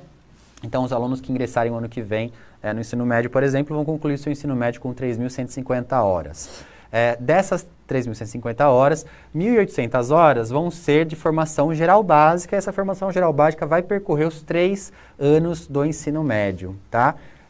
E o restante, 1.350 horas, vão ser de itinerários formativos. Esses itinerários formativos vão percorrer também o período de 3 anos, ou seja, eles já começam no ano que vem. Mas como isso, Caetano? Bom, vou explicar um pouco, né? Então, de forma geral, as 1.800 horas têm a ver com a definição da legislação, né? Então o LDB já coloca 1.800 horas para a parte comum e os itinerários formativos ficam com o restante, as 1.350 horas, né? E não tem problema que eles tenham mais do que as 1.200 horas que a legislação estabelece, porque ela estabelece no mínimo 1.200 horas e no máximo para o itinerário formativo e no máximo 1.800 para a formação geral básica. Bom, essa formação geral básica vai percorrer as mesmas 4 áreas do conhecimento que a gente já tem hoje, né? Então, os mesmos componentes curriculares previstos nessa área do conhecimento, né? Então, isso foi um elemento que surgiu nas consultas públicas, surgiu, toda vez que a gente falava, surgia a necessidade de manutenção dos componentes curriculares, embora eles sejam integrados em área do conhecimento. Então, o professor vai continuar dando aula de história, o outro vai continuar dando aula de biologia, vai continuar dando aula de química. A gente vai fazer a integração desses componentes dentro da área do conhecimento, mas, por exemplo, a atribuição de aula vai continuar sendo por componente curricular. No caso dos itinerários formativos, né, aí a bolinha de baixo, as 1.300 horas, esses itinerários também vão estar organizados por área do conhecimento, sendo que também existe aí, abre aspas, uma 5ª área, que é a formação técnica profissional, que na verdade são muitas áreas, né? Você pode ter uma formação para a área de negócios, você pode ter uma formação para a área de tecnologia, você pode ter uma formação para a área de saúde, enfim, tem uma série de possibilidades aí para a área de formação técnica e profissional. Mas o fato é que ela também vai ser, um itinerário também vai percorrer as áreas do conhecimento. Caetano, a gente pode voltar no slide? Deixa eu só acrescentar uma coisa. Às vezes os professores têm dificuldade de entender como que você vai continuar com o seu componente curricular numa área de conhecimento, e você já explicou super bem, um exemplo prático de uma situação que eu vi. Né? Aula de Ciências da Natureza das 7h30 às 9h30, 2 horas. Energia, o tema. O professor de física fala o que é energia na física, o que é energia na química, na matemática. E os professores juntos trabalham com os alunos uma aplicação prática, um evento, uma situação, um problema, um desafio que vai integrar esses conhecimentos de diferentes componentes específicos numa aplicação, numa inovação, numa situação inovadora. Então, é mais ou menos assim que os componentes vão trabalhar dentro das áreas de conhecimento. Muito bem. Esse é um ótimo, eu adoro esse exemplo, e vai ter vários desses exemplos no nosso material de apoio ao estudante, né, apoio ao professor. Ano que vem a gente vai ter esse material impresso também para os professores, e ele vai trazer aí para cada componente curricular sequências de atividades integradas entre si, né? Então, claro, vai ter uma sequência de atividade de biologia e uma sequência de atividade de química, mas as duas vão trabalhar habilidades muito próximas e parecidas com objetos do conhecimento integrados. Por exemplo, a energia, que pode ser trabalhada dentro de um aspecto dentro da célula, por exemplo, né, a produção de ATP, quanto pode ser também trabalhado pela química, né? Como é que você faz a transformação química que gera energia para o corpo humano, né? Então, enfim, esse é um exemplo que eu acho que é sempre importante da gente retomar. Bom, os componentes curriculares, eles vão ser mantidos na sua formação geral básica e também vão ter seu aprofundamento nos itinerários formativos. Então, se eu sou professor de física, eu vou poder aprofundar com os meus alunos a física no itinerário formativo de ciências da natureza ou no itinerário formativo integrado de ciências da natureza e matemática, né? Então, o componente também vai aparecer nos itinerários formativos. Exatamente. Tá? Quando a gente fala sobre os itinerários formativos, eu queria trazer aqui algumas informações gerais e a gente tentou estruturar essa apresentação a partir das 4 perguntas que sempre aparecem, né? Então, o que são os itinerários formativos? Quais são os 4 eixos? Né? O que são? O que estão esses eixos estruturantes? Qual que é a importância de aprofundar o currículo? Né? Por que a gente está fazendo esse aprofundamento curricular? E como que ele vai ser implementado na prática na escola estadual? Tá? Bom, o que são os itinerários formativos? O que acho que a gente testou deixar, de novo, a gente vai disponibilizar os slides para vocês, para poderem usar em qualquer contexto que vocês quiserem, e aí é importante trazer toda a informação, né? Então, eles são um conjunto de unidades curriculares ofertadas pelas instituições e redes que possibilitam o estudante escolher conforme seu interesse. Então, a legislação, ela traz de forma bem ampla ainda, mas ela trabalha, deixa claro que é aquilo que o estudante vai escolher, tá? E ele vai escolher isso para prosseguir seus estudos ou para se integrar ao mundo do trabalho, né? Então, vai aprofundar o seu conhecimento. Isso pode ser feito em áreas do conhecimento ou na formação técnica e profissional. Esses itinerários formativos vão estar organizados também em eixos estruturantes. Tá? Então, as diretrizes curriculares nacionais da educação do ensino médio também já trazem os eixos estruturantes, né? Que é a investigação científica, os processos criativos, a mediação e intervenção sociocultural e o empreendedorismo. É uma forma de deixar mais claro como que as habilidades e competências do ensino médio contribuem para que o estudante realmente consiga ser preparado para a vida, né? Qualquer coisa que o estudante for depois, no futuro, fazer, seja de ingressar no mercado de trabalho, seja ingressar no ensino superior, seja fazer um curso tecnólogo, seja abrir uma empresa, abrir uma ONG, sei lá o que for fazer, esse estudante vai estar bem preparado para a vida se ele tiver a sua criatividade bem desenvolvida, né? Se ele souber criar as coisas e construir projetos novos, se ele souber e tiver experimentado empreender seus próprios projetos, e aí empreender pode ser uma empresa, pode ser uma ONG, pode ser um projeto de pesquisa, né? Pode ser a própria vida. A própria vida, né? Enfim, e se ele souber fazer uma intervenção no seu meio sociocultural, né? Então, se ele puder, ele vai ter que saber participar das reuniões de bairro, vai ter que saber se a pessoa mora num condomínio, a convivência com o coletivo, né? Uma associação, enfim, é importante ele saber fazer uma intervenção e mediar esses contextos coletivos, né? Viver em sociedade, se preparar para a cidadania. E é importante ele também saber fazer uma investigação, né? Saber fazer uma pesquisa. Se ele souber fazer uma pesquisa, ele vai estar mais preparado para o ensino superior, não só para ingressar, mas também para permanecer no ensino superior, que também é um desafio que a gente tem que preparar os nossos alunos, mas também vai poder fazer uma pesquisa de mercado numa empresa que ele for trabalhar, por exemplo, né? Ele vai conseguir fazer uma pesquisa acadêmica pedagógica, né? Vai conseguir fazer uma pesquisa se ele for trabalhar como professor, por que não? Né? Então, são eixos que ajudam a gente Essa pesquisa pedagógica eu quero reforçar. Sim. A gente tem que desenvolver a ideia de que pesquisa não é uma coisa abstrata, você não tem que pesquisar a epistemologia da educação. Tem também, se você quer ser um pesquisador da área educacional. Mas todos nós, professores, temos o desafio de pesquisa sobre problemas que acontecem em sala de aula. Por que a criança acha que 1/3 é maior do que 1/2? Porque 3 é maior que 2? O que está por trás do raciocínio dessa criança? O que os erros dos nossos alunos nos ensinam sobre os processos cognitivos e a forma como a gente aprende, como o ser humano aprende? Então, nós temos que fazer cada vez mais, e eu tenho estimulado e gosto de estimular isso, Caetano, a pesquisa na sala de aula. Perfeito. Se nós quisermos avançar no nosso conhecimento sobre a educação, nós temos que ir para onde a educação acontece, que é na sala de aula.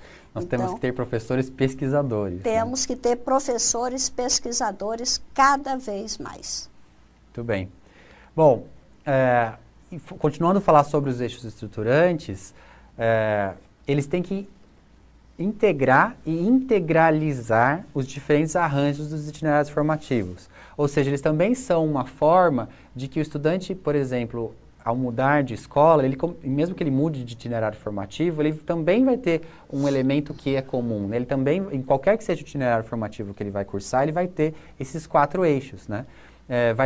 A ideia é que se crie oportunidades para que os estudantes vivenciem experiências educativas profundamente associadas à sua realidade contemporânea. É um jeito de fazer com que as habilidades do ensino médio sejam necessariamente orientadas para intervenção na realidade, para pesquisa sobre a realidade, para empreendedorismo sobre algo concreto, né, com algo concreto. A gente acredita que dessa forma ele vai promover a formação pessoal, profissional e cidadã, né, aquela formação integral que a gente ouve desde da promulgação da nossa Constituição Federal. Bom, portanto, a gente precisa, nesses itinerários formativos, tem que envolver os estudantes em situações de aprendizagem que permitam que eles produzam conhecimento, que eles criem, que eles intervenham na realidade e empreendam projetos seus presentes e futuros, né? Bom, agora, qual que é a importância desse aprofundamento curricular, né? Como é que a gente traz profundidade, por que a gente tem que trazer profundidade para o que o aluno vai aprender? A gente tem algumas pistas sobre isso, né? Então, desde o Conselho Nacional de Educação, lá em 2018, na Resolução 3, ele já fala que o itinerário formativo tem que ser orientado para o aprofundamento e ampliação da aprendizagem na área do conhecimento. Ele é uma oportunidade para não estar na superfície do conhecimento, mas de realmente conseguir aterrar, aprofundar e permitir que os alunos desenvolvam habilidades mais complexas na medida em que eles fazem esse aprofundamento, né? Para que eles consigam se apropriar de procedimentos cognitivos e uso de metodologias que favoreçam o protagonismo juvenil. A gente quer estudantes que não sejam apáticos e que estejam ali só para cumprir horário. A gente quer estudantes que estejam engajados com a produção do próprio conhecimento. E, portanto, o itinerário formativo tem que dar essa oportunidade para eles. A indicação 198 do Conselho Estadual de Educação, agora em 2020, desse ano, também fala sobre a necessidade de aprofundar o conhecimento no ensino médio e com isso, se preparar para o prosseguimento dos estudos ou do mundo do trabalho. O mundo do trabalho não quer só superficialidade. A gente precisa de pessoas que virem professores, que virem médicos, que virem operadores de câmera, que virem produtores, enfim, estejam no mercado de trabalho, que consigam se aprofundar naquilo que fazem, né? A gente tem que permitir que os alunos aprofundem também numa área do conhecimento para que eles possam experimentar o que é essa área que os interessa, que eles escolheram, né? Já desde o ensino médio. E a gente deve permitir que eles se aprofundem para que eles se reconheçam também nessa área e, portanto, desejem continuar e façam desse trabalho investigativo, criativo, empreendedor, algo de seu, né? Alguma coisa própria do próprio estudante. Ou seja, estudar virou profissão de vida. Independente da sua profissão. Continue estudando. Continue estudando sempre. Não está diretamente ligado ao que você está falando, Caetano, mas tem uma pergunta bastante pontual que eu tenho medo da gente deixar passar e gerar mal entendido, que é o seguinte: como conciliar o fornecimento de material didático para as turmas de 2º e 3º ano em 2021 e 2022 no currículo oficial do Estado de São Paulo, mas com a implantação do currículo paulista?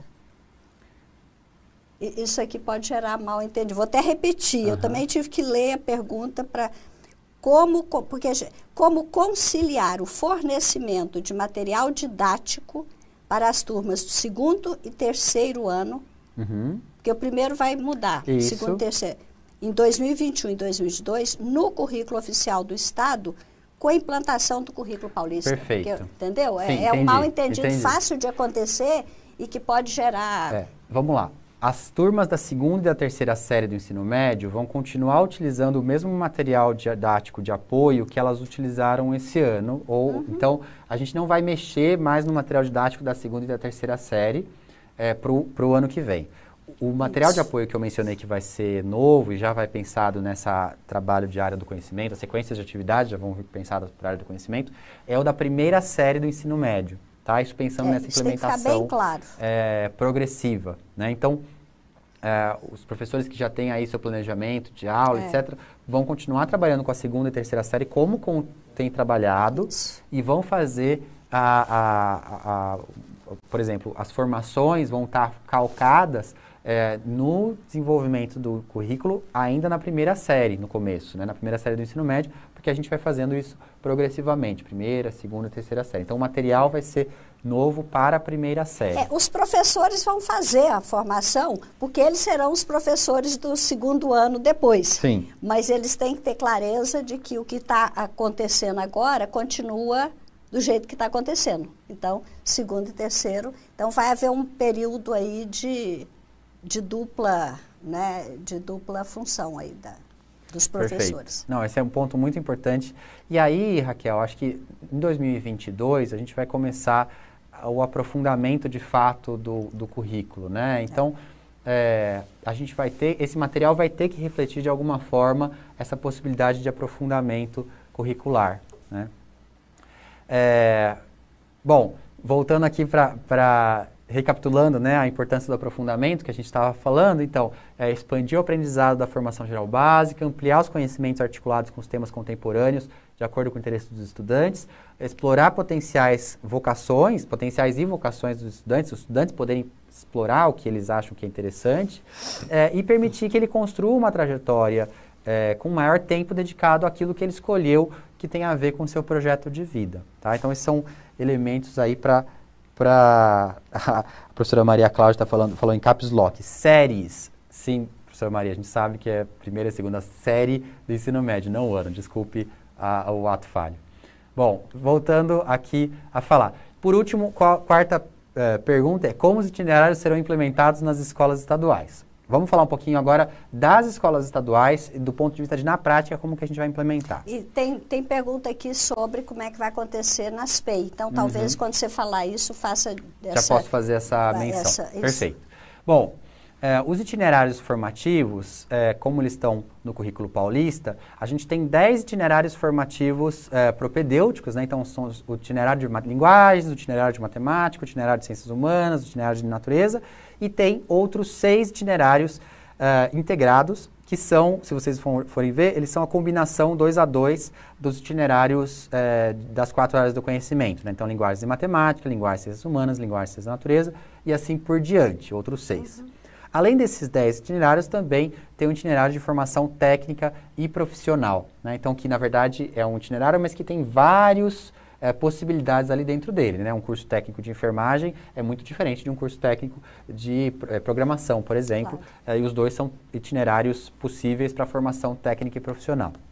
Bom, mas o aluno vai ter que escolher uma dessas áreas do conhecimento ou um desses itinerários híbridos para fazer o seu aprofundamento curricular. Os componentes do Inova Educação, eles também fazem parte dos itinerários formativos, mas eles não são o aprofundamento curricular em si, né? Por isso que a gente fala que o itinerário formativo começa na primeira série do ensino médio, muito embora a formação, o aprofundamento nesse itinerário vai começar só na segunda e na terceira série. Então, isso também ajuda a esclarecer por que no ano que vem a gente não vai ter uma mudança de matriz curricular para a primeira série, embora a gente já comece a implementar o itinerário, o novo ensino médio de maneira geral, né? E por que os componentes do Inova fazem parte dos itinerários formativos? As eletivas, elas são a oportunidade do estudante começar a tomar decisão sobre o que ele deseja aprender, sendo o protagonista do seu aprendizado, e também, uma vez que ele já tenha escolhido, né, onde ele vai se aprofundar, a manter a possibilidade de aprender sobre outras coisas, de manter o seu universo cultural, acadêmico amplo.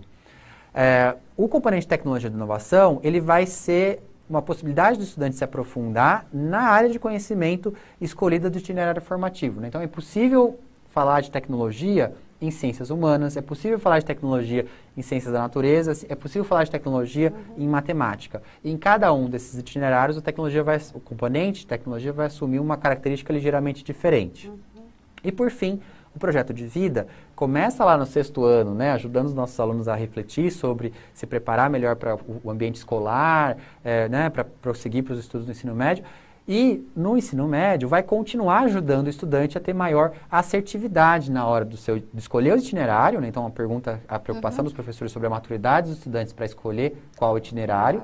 E uma vez escolhido qual itinerário, vai continuar ajudando o estudante a integrar esse itinerário formativo na sua carreira futura, né? No que ele vai empreender, no mercado de trabalho, no que ele vai estudar ou pesquisar no ensino superior, né? Então, essa é a lógica do encaixe dos componentes do Inova nos itinerários formativos. Bom, então, você tem o itinerário formativo sendo composto pelo aprofundamento curricular e pelos componentes do Inova. As duas coisas são itinerário formativo. Né? Esse itinerário das 1.350 horas, a gente tem 450 horas nos componentes curriculares do Inova, né, em tecnologia, projeto de vida e eletivas, e as outras 900 horas são de aprofundamento curricular. Tá? Ou seja, qual que é a proposta em termos de implementação para o estado de São Paulo?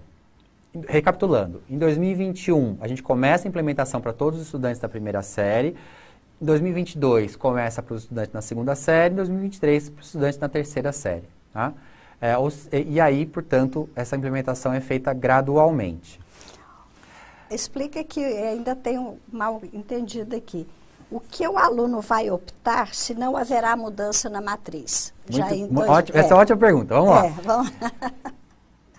Fevereiro de 2020... E tem uma pergunta também, talvez você possa acoplar aí, como é que fica essa coisa da recuperação e a recuperação do ano de 2020? Como é que fica? Muito bem. Vamos emendar essas duas. Então, o aluno está no 9º ano esse ano e ele vai ingressar na primeira série do ensino médio no ano que vem. Tá?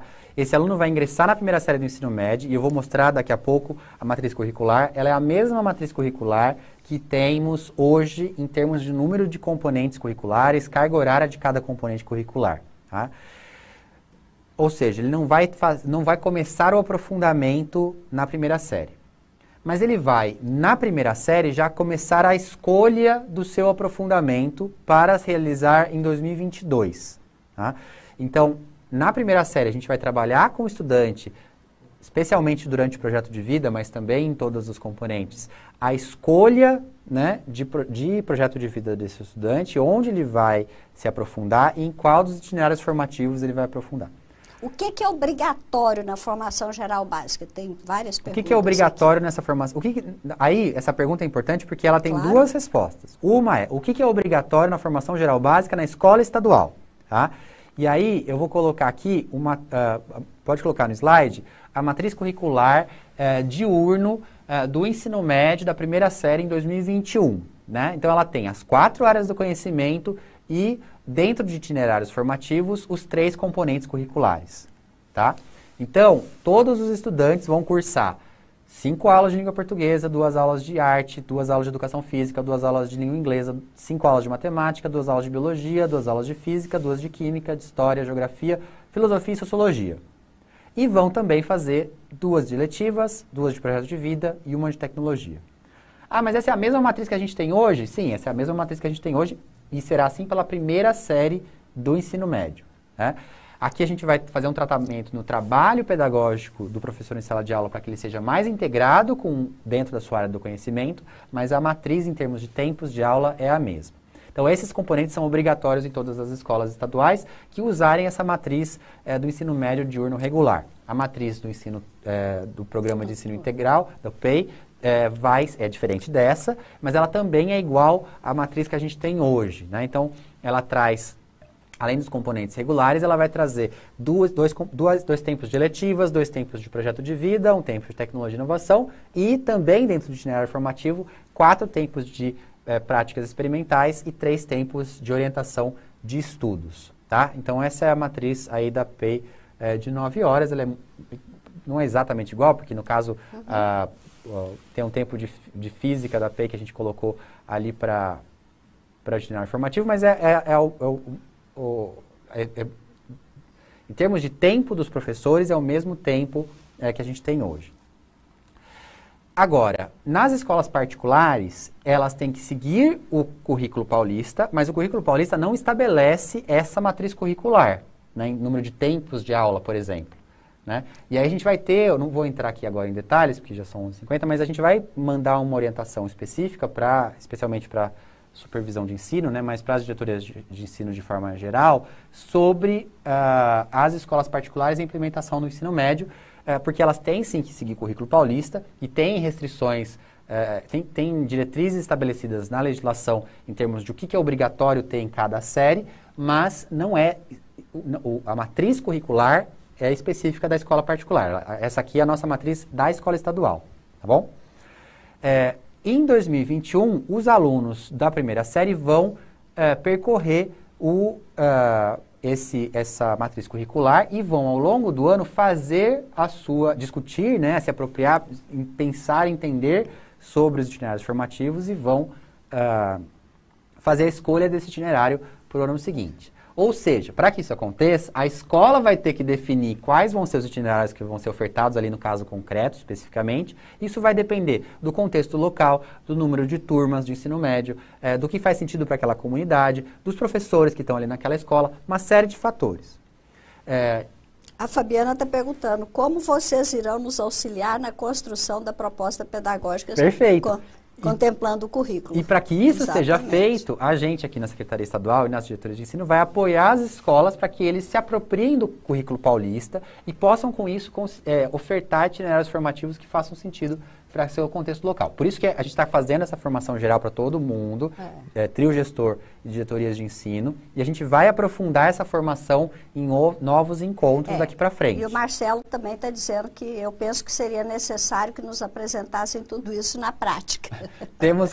Concordamos, Marcelo. Como vai funcionar no dia a dia? Concordamos, Marcelo, a gente vai chegar lá. Por isso que é importante a gente passar por todos esses elementos e deixar claras algumas respostas, algumas questões que são básicas. E lembrando que essa é a primeira de várias conversas que a gente vai ter, né? Exatamente.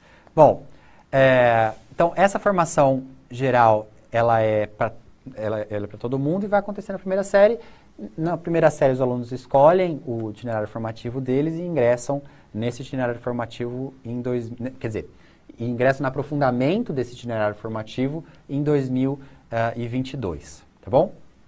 Bom, essa implementação, ela vai ser para todos os estudantes do ensino médio, diurno, noturno e das PEI. A gente não vai implementar ainda para a EJA.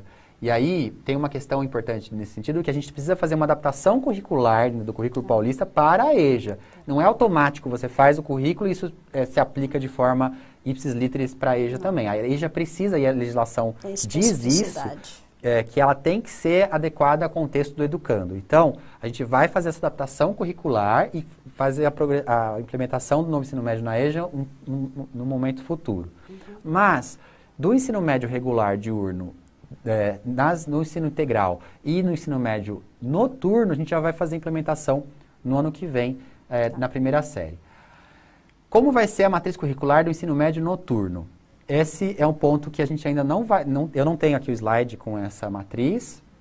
A gente deve publicar aí nos próximos dias essa matriz do ensino médio noturno, mas um dos elementos que está aí e que o secretário adiantou um pouco a discussão com vocês agora, logo no começo do dia, é justamente como que a gente faz para dar mesmas oportunidades, ou tanto quanto possível, mais oportunidades para os nossos estudantes do noturno, né, de aprenderem aquilo que os estudantes do diurno também aprendem, de também terem projeto de vida, de também terem eletivas, de também poderem, por exemplo, ter mais carga horária dos componentes curriculares que eles já têm na parte comum, né? Então, esse é um elemento que ainda não está definido. A gente está estudando aí, a gente viu as reações no chat sobre com relação à ampliação desse tempo usando o ensino híbrido, usando tecnologia, enfim, fazendo a atribuição do professor, mas de forma assíncrona, né? Então, enfim, isso tudo a gente está estudando e deve publicar aí nas próximas semanas essa matriz também do ensino médio regular noturno, né? Bom, aí eu passei um pouco passei pelas matrizes. E o aprofundamento vai começar para todos os estudantes na segunda série, ou seja, apenas em 2022. Né? Ou seja, o estudante passa, e aí esse é um ponto que surgiu muito durante a nosso seminário do ano passado, que era especialmente com relação aos alunos que passam o 9º ano no município e ingressam na nossa rede no ensino médio. Né? Então, isso é razoavelmente comum, 1/3 dos alunos que ingressam no nosso ensino médio vêm dos municípios, lógico, é diferente em regiões diferentes do estado, né? Mas em geral no estado é 1/3. E a gente também quer dar para esses estudantes a possibilidade deles discutirem com seus pares, deles terem aula de projeto de vida, para que eles possam fazer uma escolha mais bem informada desse itinerário do aprofundamento, né? Daquilo que é específico dentro do itinerário formativo. Tá? Então, para eles, o aprofundamento começa em 2022, embora eles em 2021 já tenham eletivas, tecnologia e projeto de vida. Bom, a SEDUC vai organizar os seminários para a construção das propostas de aprofundamento curricular. Então, esse é um elemento que eu acho que é importante a gente falar, né? Não só a gente vai trabalhar formando a nossa rede, mas esse também vai ser um trabalho formativo de trabalho pedagógico mesmo, de construção participativa das propostas de aprofundamento curricular. A gente quer levar propostas de aprofundamento curricular que façam sentido para a rede e, portanto, também sejam construídas com a rede. Então, a gente vai falar um pouquinho mais sobre isso nos próximos passos. Eu queria passar aqui pelos últimos elementos importantes, os últimos destaques. Bom, em 2021, todos os estudantes da primeira série vão passar por um processo de escolha de aprofundamento curricular, mediante aquilo que for ofertado na sua escola específica. E para dar suporte a essa implementação, a SEDUC vai fornecer material de apoio para os estudantes e professores, além da formação continuada para os professores. Né? Então a gente vai ter... começa no dia 24. Que começa no dia 24 já, agora, para a gente poder... E já no dia 24 a gente já vai falar por área de conhecimento, a gente vai ter um trabalho bacana da formação para apoiar esses professores nesse desafio deles imediato do ano que vem, que é a integração maior dos componentes curriculares dentro da área. Né? Bom, recapitulando, a gente já respondeu um pouquinho sobre isso. O regimento escolar da rede estadual, a gente vai atualizar em 2021 para 2022, considerando essa revisão da proposta pedagógica com relação ao currículo paulista. E isso a gente vai falar mais adiante, né? A gente quer fazer um apoio bastante amplo para que as escolas possam fazer essa atualização da proposta pedagógica, considerando o currículo paulista no ano que vem, né? Então, esse é um elemento bacana que a gente quer fazer, um dos movimentos bacanas que vão acontecer ano que vem e que a gente espera que todo mundo participe. Próximos passos, né? O pessoal aqui do estúdio já está falando que eu tenho que acabar. Próximos passos. Esse ano a gente ainda vai ter uma aula de projeto de vida no Centro de Mídias específica para os alunos do 9º ano, para já falar um pouquinho sobre os princípios da etapa para o ensino médio. Então a gente já vai começando a falar com os alunos sobre o novo ensino médio, sobre o que eles vão vivenciar no ano que vem, sobre, né? Lógico, tem alunos do 9º ano que não estão na nossa rede, né? Então a gente também vai trabalhar isso ano que vem, mas a gente já vai começar um pouquinho agora no 9º ano, na aula de projeto de vida. Vocês vão ver agora, essa semana, a aula especial sobre isso. E, além disso, a gente também vai ter, para os profissionais da escola, né, os seminários para a construção dos itinerários formativos, né, dos aprofundamentos do itinerário formativo. Então, em novembro, a Secretaria vai organizar o primeiro desses seminários com professores e a gente vai pedir para que as diretorias de ensino indiquem 4 PCNPs e mais ou menos um professor de cada componente curricular para participar desse movimento. Né? A gente vai mandar, não precisa anotar isso aqui, a gente vai mandar esses slides para vocês, vai ter comunicado, calma. Mas a gente vai ter esse movimento. Né? Então, 91 diretorias de ensino, a gente está falando aí de algumas centenas de pessoas para participarem e discutirem com a gente como que a gente consegue aprofundar melhor em cada componente curricular, em cada área do conhecimento, tá bom? A gente vai ter as ATPCs, né? Então, como a professora Raquel trouxe, dia 24, 25 e 26 de novembro, ATPCs específicas sobre o novo ensino médio, né? Então, das 10 ao meio-dia, nessas datas, né?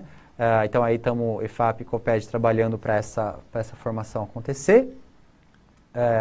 Aqui tem algumas referências gerais que fica aí para vocês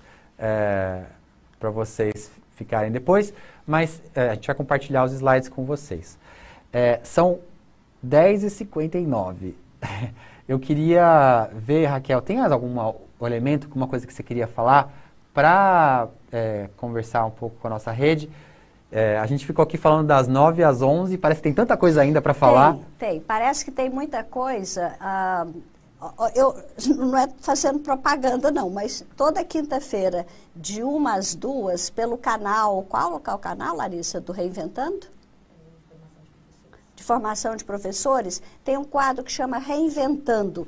A minha entrevistada de amanhã é a professora Gislaine, e a gente vai falar exatamente sobre... Depois de amanhã. Hoje é terça, isso. Tá bom, já estou sem... Depois de amanhã, quinta-feira, da 1 às 2, no canal de formação de professores, eu vou conversar com a professora Gislaine durante 1 hora, que foi a relatora no Conselho Estadual de Educação sobre o Currículo Paulista, a reforma do ensino médio, é uma grande conhecedora da rede e entendedora da reforma do ensino médio. A gente pode continuar lá com a professora Gislaine discutindo várias das dúvidas que apareceram aqui. Antes de despedir, eu quero só lembrar para a Ana Maria, né, ela falou, inclua nos ATPCs o tema das relações raciais. Obrigada pela pergunta, Ana Maria. Eu já estou em reunião com a Unesco há um tempo. Nós estamos formatando um programa, uma formação específica para ser dada nos ATPCs da EFAP, incluindo a questão racial com força, com robustez nas nossas discussões. Muito bem lembrado. Estão lembrando aqui também, não é, dos alunos da escola rural que não tem internet.